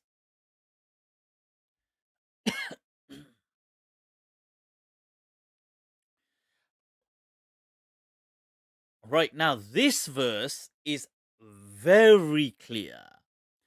This is probably one of the clearest verses in the Quran, Surah Ma'idah, which goes from 117 to 118, where Allah is addressing Jesus on the Day of Judgment. This goes to show there is no second coming. Allah says to Jesus that, did you tell them to worship you, take you and your mother as lords? And Jesus says, Ma qultu lahum illa ma amartani bi. I only told them what you commanded me. Ani abudullah rabbi wa rabbakum. And I was a witness over them as long as I was there. But when you took me, you know what happened to them. You kunta anta raqib alayhim wa anta ala kulli shay'in shaheed. Notice here, Jesus doesn't even know what's happened. Jesus is claiming, I don't even know. You know, when I was there, I told them to do this. But since you took me, you know, tawafaitani, you gave me death. You are the one who watches over them. I don't know what they've been up to. Now here, this verse, if anything, seals, not only, it really seals the deal on, is there going to be a second coming? And I'll tell you what makes it, what nails that in further. There is a hadith in Sahih Bukhari. Because one could ask, well, what does this verse mean? How, if only we could know what the Prophet thought this verse meant. What is the Prophet's tafsir of this verse? That would be amazing, wouldn't it? If we could get the Prophet's interpretation. Now note that here, this is a hadith in Bukhari. The Prophet says that on the Day of Judgment, people will be raised naked and goes on describing them. And then the Prophet mentions that some of his companions will be turned away from him. And he says, Ashabi, Ashabi.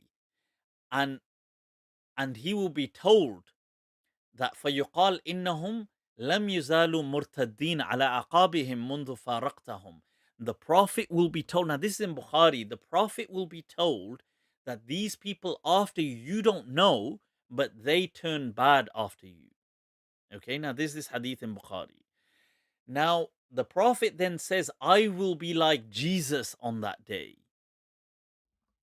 I will read this verse that وَكُنْتُ عَلَيْهِمْ شَهِيدًا مَا دُمْتُ فِيهِمْ فَلَمَّا تَوَفَّيْتَنِي كُنْتَ أَنْتَ الرَّقِيبَ عَلَيْهِمْ.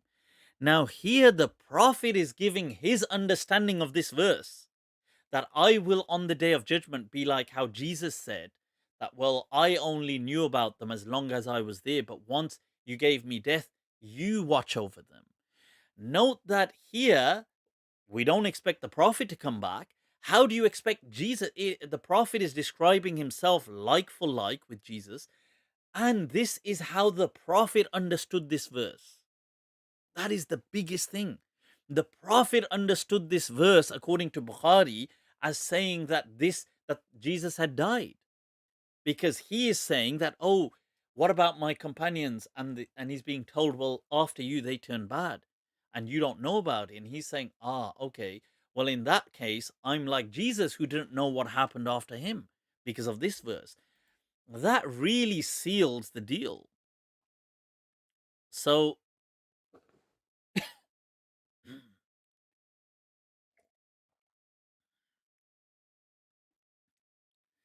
now, here, what Biggie D does is he mentions certain hadith.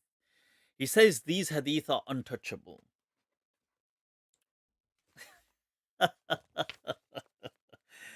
You see, game अच्छी खेले यार. बस आदमी गलत चुना. That you see what he doesn't anticipate. He doesn't anticipate the research. The research. So Biggie D said he spent a day and a half doing research.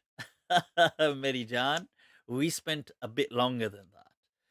Right, so let's take a look at this first hadith. Now he says the hadith in the Muttafaqun Alayh, the Bukhari and Muslim are untouchable. Untouchable. What is it? لو كنت حديدا لكسروني. If I was made out of iron, they would have broken me. لكني أشد من الحديد. But I'm much stronger than iron, my friend. So here, he brings this hadith in Bukhari. Now, this hadith, by the way, where that Jesus, Abu Huraira, you've got the sanad, Ishaq from Yaqub ibn Ibrahim, who's saying from his, he says, Ibrahim's telling him from Salih, from Ibn Shihab, from Sa'id ibn Musayyib. Now, it's interesting, people, if you look at this chain, who is this Ishaq? And who is Salih? Why has Bukhari left their names mubham? He's not kind of disclosed them. Why? Because now you may say, well, what's the big deal with that? Well, Bukhari actually is known on several occasions to kind of make names ambiguous so as to deceive his readers. Now, for example, right here, you can see on the left-hand side, Dhahabi is quoting that he would use the name of his famous teacher, Muhammad ibn Yahya al-Dhuhli, but he would write either Muhammad or he would write Muhammad, or he'd write Muhammad ibn Abdullah, or he'd write Muhammad ibn Khalid. Now, none of these people, Muhammad ibn Yahya was never known by those names. And Bukhari would do this on purpose. Do you know why? Because he has almost 80 teachers who are called Muhammad. So when he says Muhammad, you don't know which Muhammad he's talking about. He has 80 people. Muhammad ibn Abdullah, he has at least almost 7 teachers by that name when he would use that. Muhammad ibn Khalid, he has almost 3 teachers by that name. And note that Muhammad ibn Yahya al-Dhuhli is how he's known, but he on purpose is avoiding the name that he's known by so as to deceive the readers or the listeners into thinking this is one of his other teachers. Ibn Hajar accepts this, Dhahabi accepts this, as you can see on the left-hand side right there. Then this Ishaq that you've got here, so which Ishaq is this? Because the question is that one would say, well, you see, because Imam Bukhari has almost 15 different Ishaqs who he transmits from. So which is this? Some people say this is Ishaq ibn Rahaway, Ishaq ibn Ibrahim. But then Ishaq ibn Ibrahim, he has 7 different Ishaq ibn Ibrahims. People like Ibn Hajar al-Jubai say this is Ishaq ibn Rahaway, the famous Ishaq ibn Rahaway. Others say it's Ishaq ibn Mansur. Yaqub ibn Ibrahim is not Ishaq ibn Rahaway's teacher. So the person he's taking it from here is not Ishaq ibn Rahaway's teacher. Right? So, however, there are other Ishaqs who Yaqub ibn Ibrahim is their teacher, including people like Ishaq ibn Ismail ibn Abi Farwa, who's from Medina. Also, you've got, yeah, I mean there's others, but okay, let's take him as an example. This Ishaq ibn Ibrahim, Ishaq ibn ibn Ismail ibn Abi Farwa is also somebody Bukhari transmits from. He transmits from him. And yet Darqutni said he's da'if. Abu Dawood says he has a problem. Nasa'i said he's matruk, we abandon him. Saji said he's da'if. Next person in the chain, Salih. Right, okay, who is this Salih? People say it's Salih ibn Kaysan. But is it Salih ibn Muhammad ibn Za'idah? Is it Salih ibn Abil Akhdar al-Yamami? Both of these were in Medina. Both have transmitted from Zuhri. And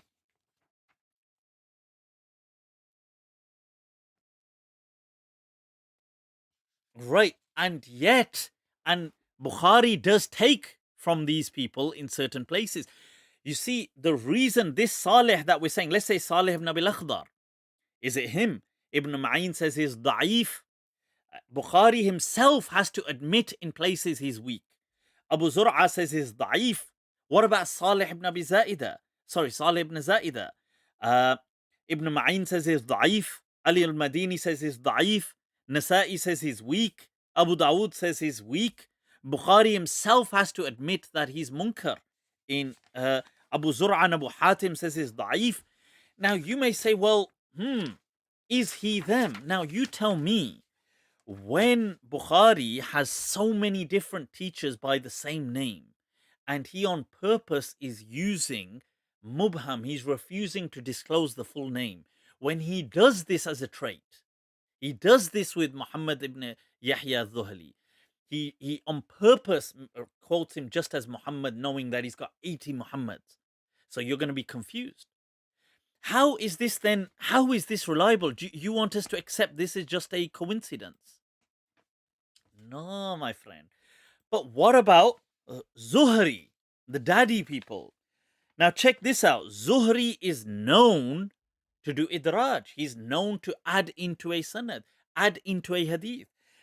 People would highlight that Zuhri, you would see, so for example, his contemporaries would ask him that, can you please distinguish what the words which are yours from the Prophet, because we know you do this a lot. You mix it in. Rabi'a would say, my situation is totally different from you. He would say this to Zuhri. He says that what I say it from my own self, and you say it on the authority of the Prophet.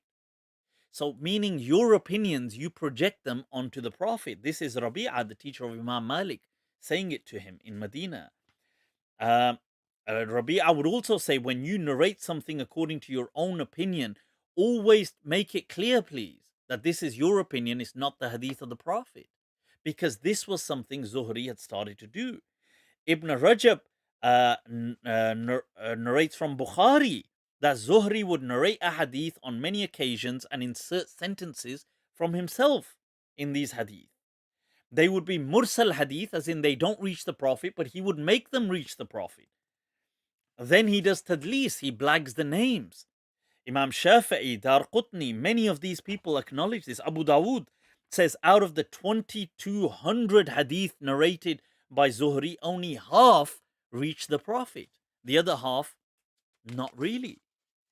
Ibn Hajar transmits as well. Yahya ibn Sa'id al-Qattan says that the mursalat, where Zuhri's hadith don't reach the Prophet, these things are so useless. He says they are like nothing but hot air. That's actually his words.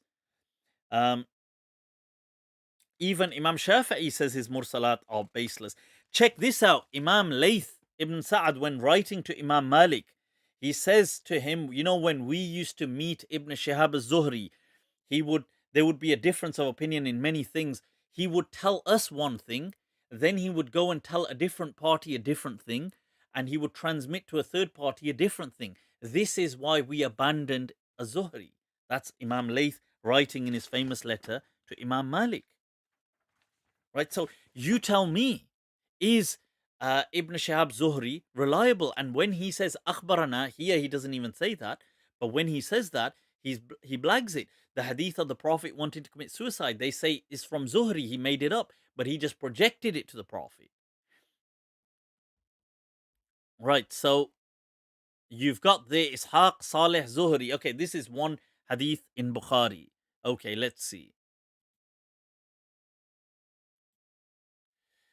Now, here's another hadith. He presents this in Bukhari. Qutaybat ibn Sa'id from Layth, from Ibn Shihab, from Ibn Musayyib that Abu Huraira said. Now, so first of all, Qutayba. Now, Qutayba is generally reliable. I accept that. However, right, now if you look on the left-hand side, I did transmit that even Bukhari himself transmits. I said to Qutayba, who were you with when you wrote a particular hadith from Layth? That this particular hadith, he says, I was with Khalid al-Madaini, who was a known forger of hadith. And وكان Khalid هذا يدخل على الشيوخ الأحاديث. And Al-Hakim says that this particular hadith is fabricated. Yet Qutayba is the one transmitting it. He doesn't mention Khalid in it. So there was a famous forger who Qutayba sits with. He hears this hadith from Layth. He doesn't hear it. He hears Khalid. He drops him and himself presents it as though he heard it from Layth. And it was a fabricated hadith. Now you tell me, when somebody does that, that's at least a question mark. How reliable is that person? And then in this chain, once again, you've got Zuhri. Same thing. Somebody who adds words, who projects them back to the Prophet, makes them.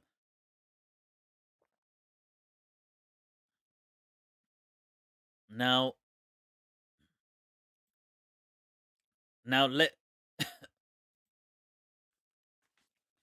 Here are some alternative chains. Okay. Now, there's 3 chains running here. Alternative chains he presents. And these are in Sahih Muslim. Okay, the first chain, Abdul A'la, that you can see there. Now, Abu Bakr ibn Abi Shayba, there's a little question mark on him. Okay, some people had questioned. Ja'far al-Faryabi does present that some people questioned about him, that him being a bit relaxed about hadith. But tika. Sufyan ibn Uyayna, when he transmits from Ibn Shihab Zuhri, is problematic. Why? Because he only saw him when he was very young.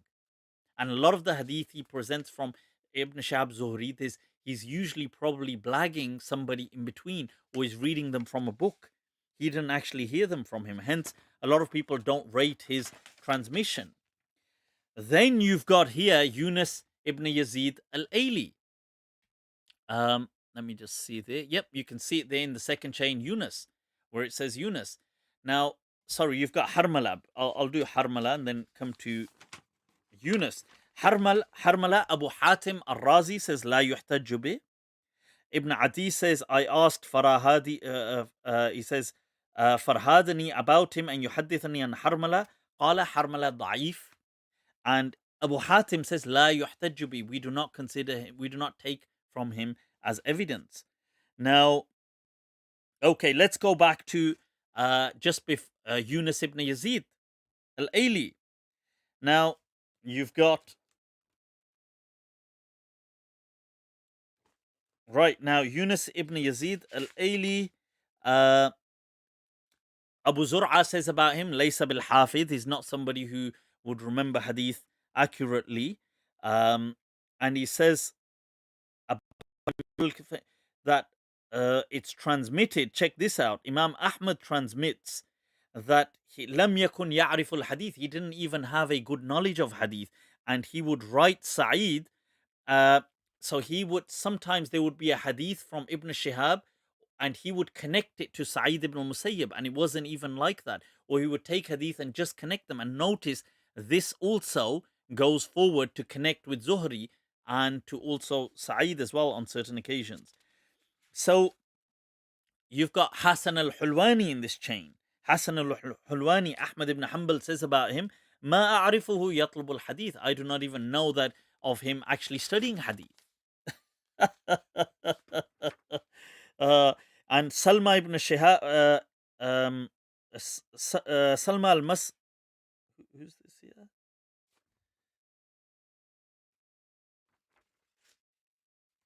Certain people had also transmitted from him that throw his stuff away. They went to that extent, that throw it in the rubbish. That's about Hasan al-Hulwani. Now, and then you've got Zuhri again, the same problem going on. Now,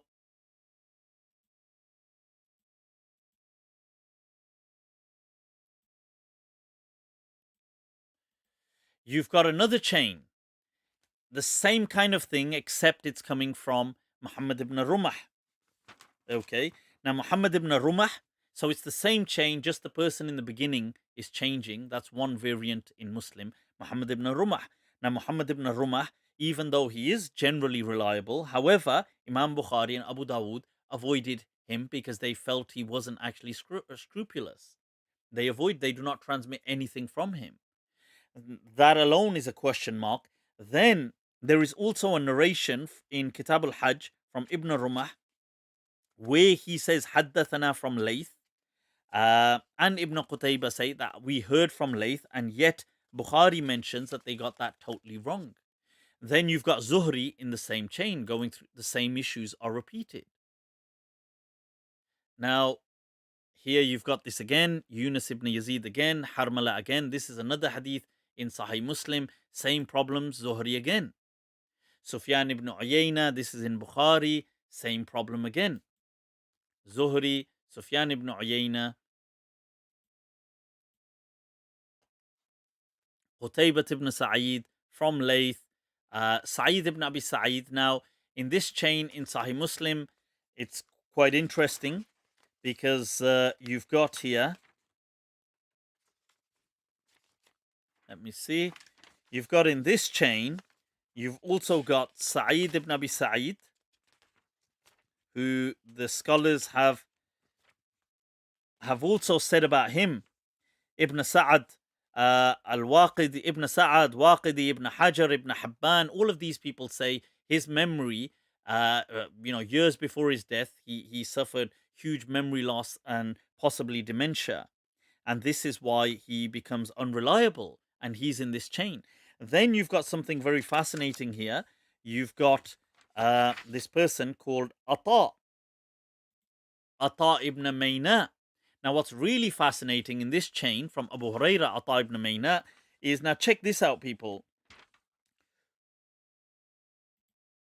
Who on earth is this Ata ibn Mayna? He doesn't transmit any other hadith.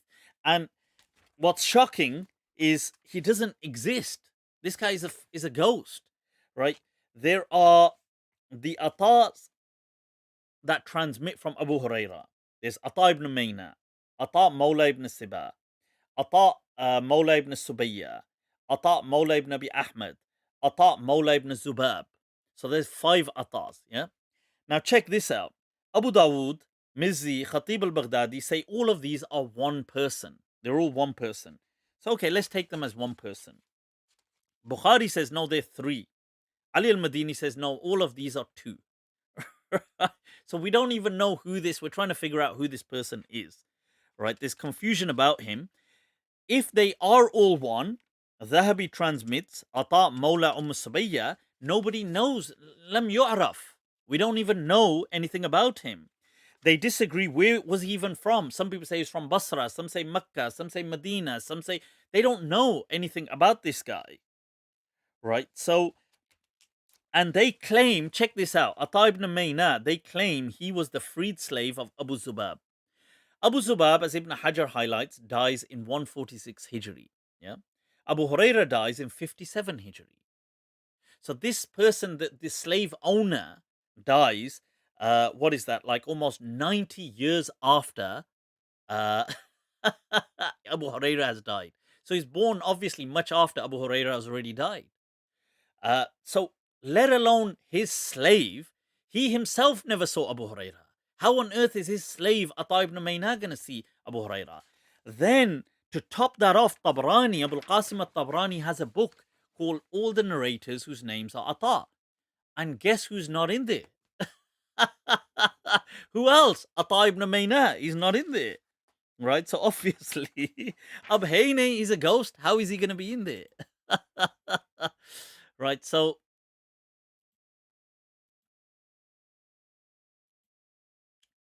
we've got here another. This is in Sahih Muslim. Right. So, right. Okay. We've got here. In this, straight away, Mu'alla ibn Mansur, Ahmad ibn Hanbal says that we do not write anything from him. Ma katabtu anhu shay'an, I don't write anything from him. Suhail ibn Abi Salih, they say Uqayli mentions he's from Yahya, he's da'if. Abu Hatim al-Razi says we do not consider him reliable in hadith. That's Suhail ibn Abi Salih. And then Ibn Jurayj. Oh, for the love of God, Ibn Jurayj, huh? Ibn Jurayj, Darqutni says that he's obviously a major mudallis. He was qabih, he did such horrific tadlis, blagging in his chains. Imam Malik says he used to just grab anything and pull it off as hadith. Dhahabi says even that, we got to take anything he says without being very clear that he heard it with a pinch of, not even a pinch, a kilo of salt. Ibn Uyayna says he used to just transmit from a book. He just had a book and used to pretend that he actually heard it from the person. Ahmad ibn Hanbal says some of his ahadith that he presents are actually fabrications, like made up, literally made up, not even misunderstood, but literally made up. He's in this chain. Then you've got Abu Zubayr after him. So check that out. So you've got Abu Zubayr. Abu Zubayr, what are the problems with him? You've got Abu Hatim al-Razi says we do not consider him to be reliable in hadith. Abu Zur'a and Imam Shafi'i and even Bukhari mention him as not reliable. Hence, this narration is in Muslim. Right. And you've got also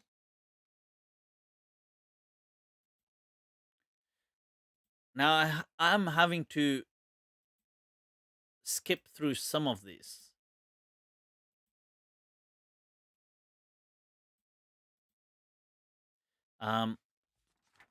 This is another riwayah in Muslim from Nawas ibn Sam'an that he quoted Walid. Now check this out. Walid ibn Muslim. Abu Mush'ir mentions that he would narrate hadith and he would blag certain names, drop them, deceive people. Ahmad ibn Hanbal says he made many mistakes. Kathirul khata. So he's out the question. You've got Yahya ibn Abi Kathir after him in the chain.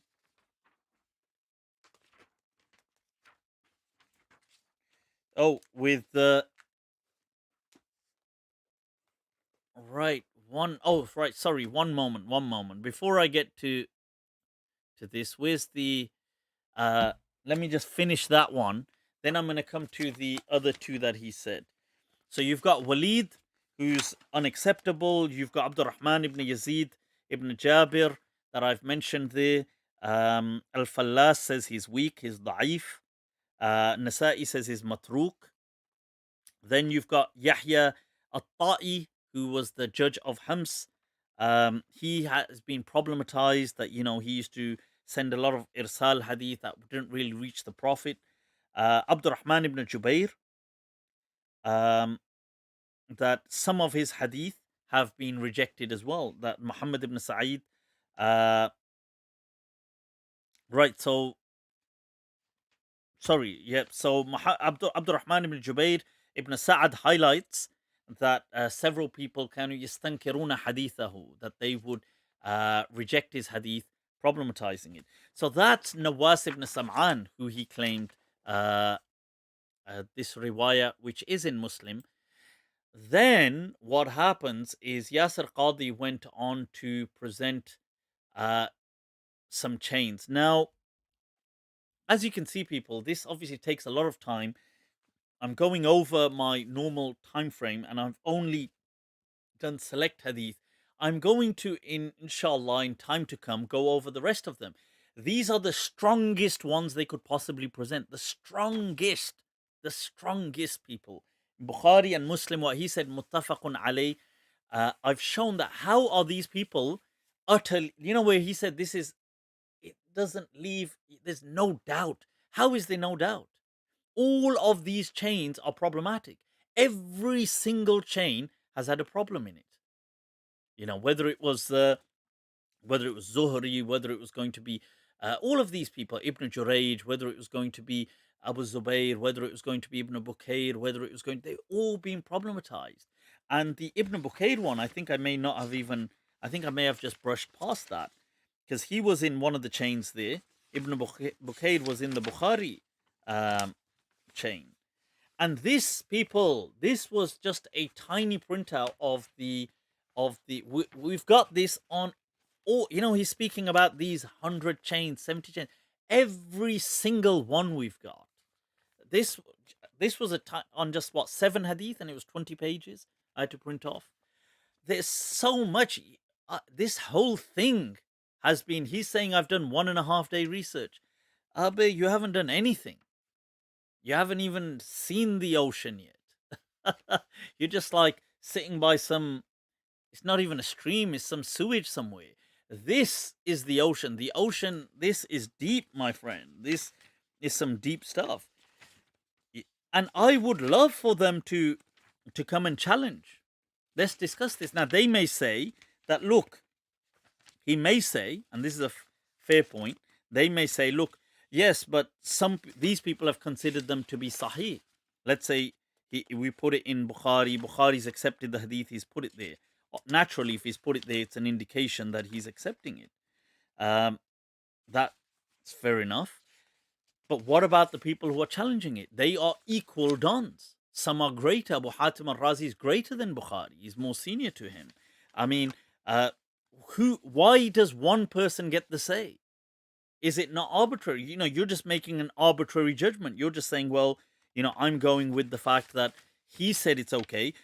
But a moment ago, you said that there's no doubt in these hadith. No doubt.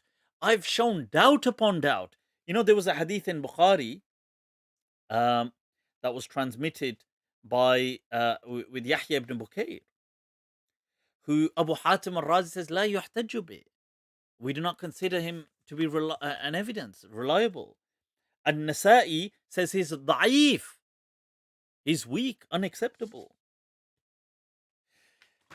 Then he goes on to say, okay, these companions are not that well known. What about major well-known companions? Let me tell you something, people. Let me show you something. This is quite interesting.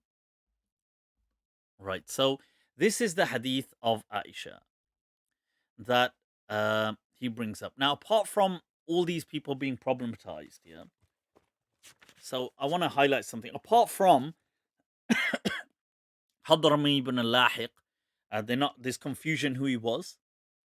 Some people say, Abu Hatim says Hadrami al-Imami, Ibn Ma'in says no, he was somebody else. Okay, Yahya ibn Abi Kathir, Nasa'i says he, used to blag with tadlis. Yahya al-Qattan says, he would send hadith mursal which wouldn't reach the Prophet.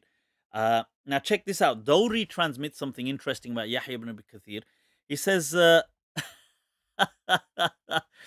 says, we used to tell him a hadith in the afternoon, and by evening, he used to come and teach it to us as though he knows this hadith from somewhere else. You gup master. Right, so then, Harb ibn Shaddad, he's not strong, quite weak in hadith. Al-Fallas says he transmits, we don't transmit from him. He's in this chain. But the most important thing about this chain this hadith I want to show you guys, is not that. It's that, check this out. The first person, Sulaiman ibn Dawood at-Tayalisi. This guy is Abu Dawood at-Tayalisi. He's not the famous, you've got the famous Abu Dawood. There's another famous Abu Dawood, slightly older than him, called Abu Dawood at-Tayalisi. He also has a book on hadith, right? The Musnad of Abu Dawood at-Tayalisi. He transmits this hadith of Jesus. He's the only one to transmit it from Aisha. Check this out, people. I want you to grasp this.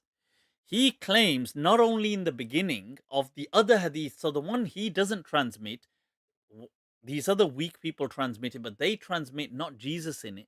They transmit the Prophet saying, if the Dajjal comes, I'm here for you. I can handle him. In his version, Jesus will come. Okay, and what else will happen? Check this out. He says, وَإِنْ يَخْرُجُ الدَّجَّالِ وَإِنَّهُ يَخْرُجُ فِي يَهُودِيَّةِ أَصْبَحَانِ. Now, I have to tell you guys a little story here. Check this. Abu Dawood, a bit of masala. Abu Dawood at-Tayalisi, yeah? This guy, he was a major, he knew loads of hadith. He was a great, invested his life in hadith, but he was undervalued, in his lifetime. So people never took hadith from him much, and they kind of undervalued him. So he felt very undervalued in Basra, so he moves. He goes to Asbahan, right, in modern-day Iran. He goes there, and nobody wants to learn hadith from him. They just didn't have an interest. He just didn't have that pull. So the scholars mention, now check this out. Khatib mentions this, Fallas mentions it, Ibn Abi Hatim from Ibn Shabba, that he went there, he transmits hadith. Ibn Adi transmits this story as well. He started just transmitting hadith en masse without even being asked. They say he transmitted 41,000 hadith without being asked. And they say he didn't even have a book. So he's just doing this. And what is it? Johari mentions that he's made mistakes in at least 1,000 hadith. So here's this person who's undervalued, he's in a place, he's trying to transmit hadith, nobody wants to take it from him. He's transmitting without a book. He starts just transmitting 41,000 hadith. Yeah. He transmits a hadith about the Dajjal and Jesus. He says in his hadith, check this out. Guess not only is the Dajjal coming, guess where he's going to come from. He says he's going to come from you Jews here in Asbahan. So he's undervalued, and all of a sudden in Asbahan, in his narration, the Dajjal is going to come out from Asbahan amongst the Jewish people there. He's the only person to have ever said that. And that's where he was massively undervalued. Now you tell me, is that not suspicious? Right. Then I wanted to highlight and then wrap up as well all of this. There's a hadith of Ibn Masarud. He mentioned Ibn Masarud. Now this Mu'athir ibn Affaza, there's no idea who he is. Some people say his name is Ghaffara, Affaza, Ghaffawa, Affaza. There's no idea. Hushaym is problematized. Right, but this is the hadith I wanted to focus on, people. There is this hadith of Ibn Mas'ud, where first of all, Ibn Mas'ud begins by saying that the Christians claim Jesus will come back. You see this belief creeping in. Then, obviously, this chain is problematic as well. It's got this Abu Za'ra in it, who's, barely unknown, and Hassan ibn Hafs, who's problematized as well. But anyway, check this out. More interesting, people. I want to bring your attention. Elaborate detail on the end of time. What's going to then happen is, look at all of this. He goes through in, details. This is going to happen. That's going to happen. A wind is going to come. Ya'juj, Ma'juj are going to come. People are going to die. All this stuff.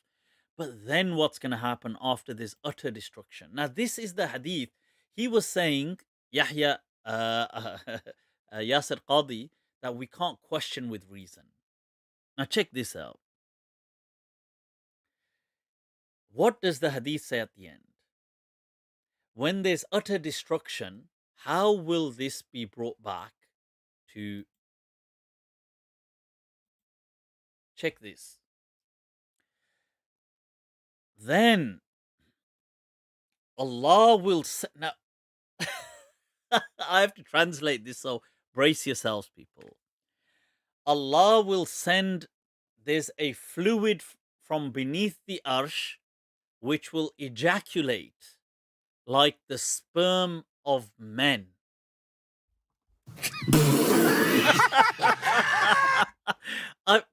Whoa, people, let me repeat. Look at it for yourselves. ثُمَّ يُرْسِلُ اللَّهُ مَاءً. Allah will send down on earth, shower down on earth, fluid from beneath his arsh. So beneath his throne, there's a collection of fluid, which is kamaniyir rijal, which is like the sperm of men. This is going to shower down on the globe. And what's going to happen is this is going to then give birth to once again life. So sperm. So for that, people, I had to yeah. So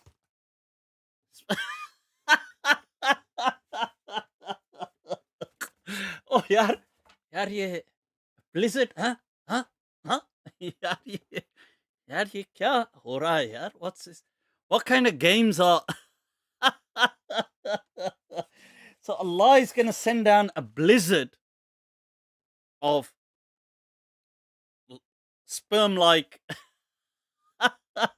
sorry, man sperm-like fluid. So this, and for some reason, this sperm bank is under the throne of God.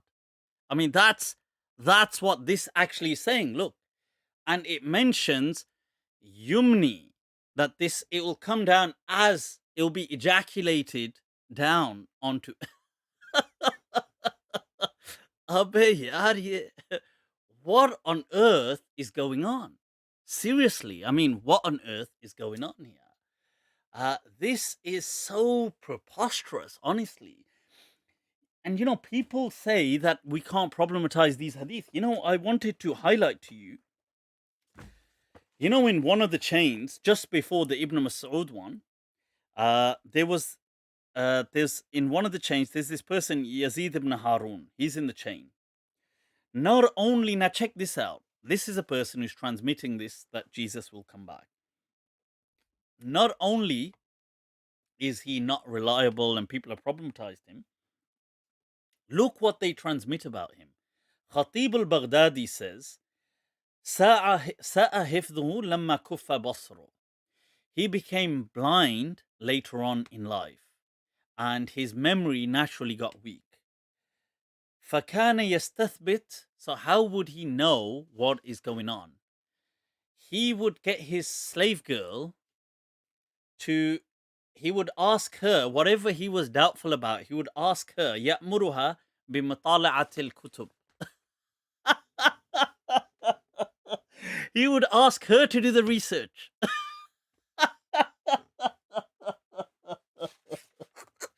So basically, you've got this slave girl, who God knows where she's from, and just put like a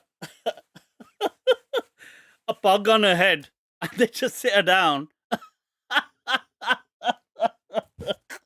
And they go to her that Acha, he used to say to her, can you do the research? So this slave girl just goes, yeah, I think Jesus is coming. This was the situation of these people who were transmitting hadith. Because the bachara's gone blind, he would ask a slave girl, God knows, she's probably a Christian. And, they just sit her down and make her, not muhaddith, maddas. Ay, maddas. She's like, muhaddasai waqt. Just put a pug on her head. They go, hello, sit down. Here's the slave girl sitting there. She's like, Jesus is coming.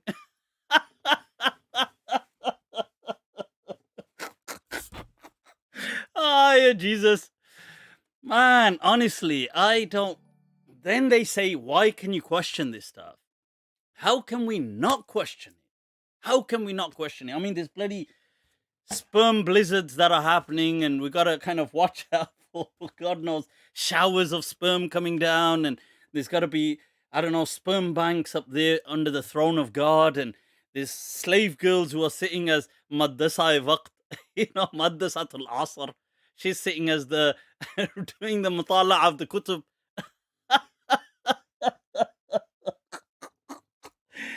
I mean, how does this stuff, seriously, how is this not questionable if it goes against reason? So this is my point, that when you have these beliefs that look, uh, that all these things, and I will go through the rest of this as well, but just it's taken. You see, it takes so long. This is the problem. I will show you guys. There's no such.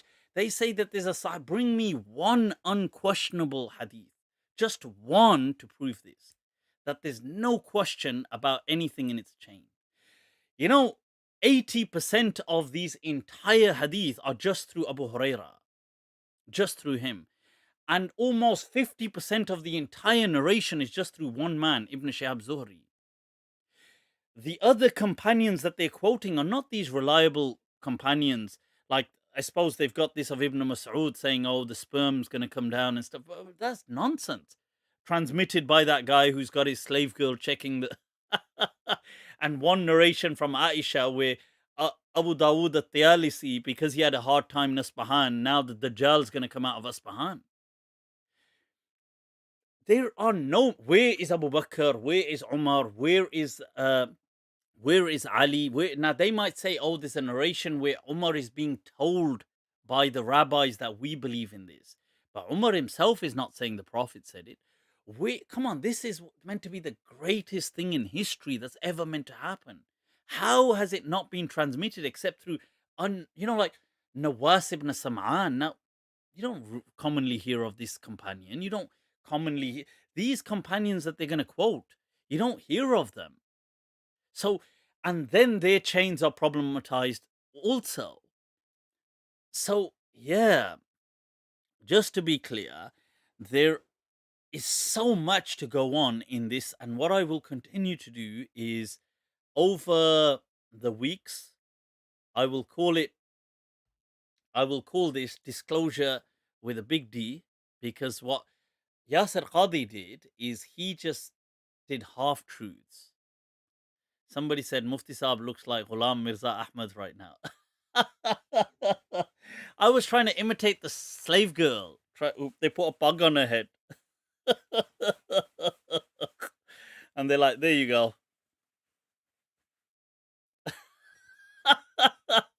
They're like, where's the Maddas? She's like, I'm the Maddas, innit? Can you imagine her researching? She must have been like, what exactly does he expect me to be doing here? He's like, yeah, it's done. Jesus is coming. So I will tackle all of these issues one by one, people. So inshallah, you know what? We got to wrap this up. It's been going